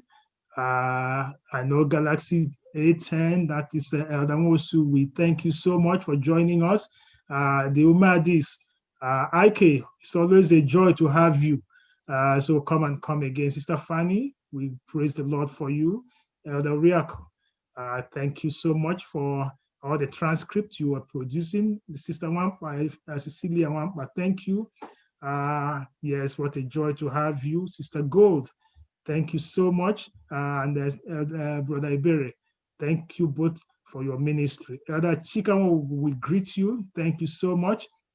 Elder Bennett Wampa, thank you all the way from Louisiana. Sister Nkechi, good to have you. Yes, Elder Enya, Nena Enya, we thank you so much for that. Sister Nena Ojato, Machuku, and Sister Kele, Sister Uche, thank you so much. Sister Ugochi, Young, then Mama Inotole, yes, and Brother Bright Mojiba, good to have you all. Yes, Sister Obo, Inuanga, yes, Amen. Sister Evelyn Akogun, thank you so much, and our own church clerk, Sister Victoria Nwogubu, thank you. I don't know how all of you changed to Victoria Akogun today, but nice. Our own Sister Rose Nwogubu, she's been with us all the week. Sister, God bless you. Yes, and Elder Matthew, thank you so much. Brother Asunwampa, thank you so much. Sister Chidima, Brother Asun, I need to pause and just thank the Lord for his healing in your life and your wife. Thank you so much. I pray that the Lord will continue to bless you. Sister Chidima Emenike, the Lord bless you. Thank you for joining us. Sister Christy, Sister Christiana Gogo, thank you so much. Good to have you. Sister Joy Evon, thank you so much. Brother Chinedu Ejike, thank you so much for your ministry in songs. And Sir Victor, another man of testimony this week. The enemy came like a flood, but he is in our midst today, letting us know that the standard of the Lord will always be on him and on us all. So we rejoice with you for the salvation of the Lord. And Sister Chioma, thank you. Brother Azun, thank you so much for joining us. Thank you. We appreciate you. Sister Mozichi Njoku, we thank you, and we know that Deacon Njoku, the Lord will also heal and complete the healing. Yes, the one Gangas, we thank you. Celia Ulono, we welcome you. The one Maras Naimeka, Galaxy J3, and Sister Ray K. Sister, thank you so much for joining us in worship every Sabbath. I would love to know more about you. Sister, you want to put on your video so we can see you and greet you, please. I know one of these days. Then Williams T, we also thank you. We can't figure out that. Then Chinyere O, we praise the Lord. Then Chisom, thank you. Ike, thank you. Christy, Sister Christy, thank you so much. Sister Onyedika Chiakwarand, the brown sugar, Engineer Delawo, and then Sister Rosedin Enye. You will notice that we would not spend much time in the greeting. Just since we are coming back for 3 o'clock, please, we would need every one of you to be here for 3 o'clock. And at that time, we'll have more time together. So we bless the name of the Lord and thank you for joining us in worship. Just know that you are wonderful. And without you, it won't be complete. So come and come again. The Lord bless you. So let's meet 3 o'clock with, and this is the link that we'll be using. This same church link will be, it will also be the link that we'll use for our meeting at 3 o'clock today. God bless you. See you then. Enjoy your lunch. Remember, it's just a temporary time. Just go enjoy the lunch and we'll all come back. And at 7 p.m. tonight, we'll continue our worship together. Thank you so much. God bless you. And if there's any other thing, when we meet at 3 o'clock, we will be able to do that. Until then, happy Sabbath. God bless us all.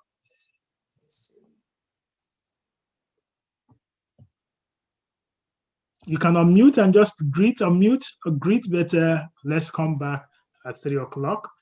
So I don't want your so cold. Happy Sabbath, everyone. Yes, Sister Chidima, now you know how to greet her. She knows how to say happy Sabbath. Yes, great. So unmute, greet, and rejoice in the goodness of God. I'm so glad to have each and every one of you. Amen. God is good.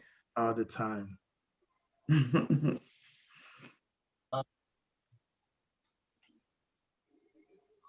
I just want to say thank you for your prayers.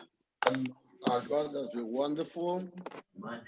So I should go to settings. Where is that? Because Thank God for that, brother. So thank God, and our prayers will continue to flow to you.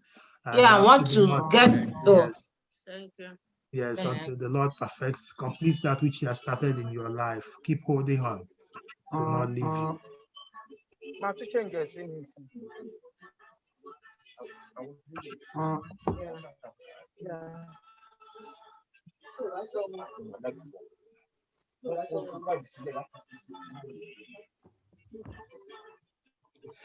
All right, so go ahead, breathe. Bye-bye, everybody. Yes. Bye-bye. See you at 3 o'clock, not bye-bye. 3 o'clock. Yes. Yes.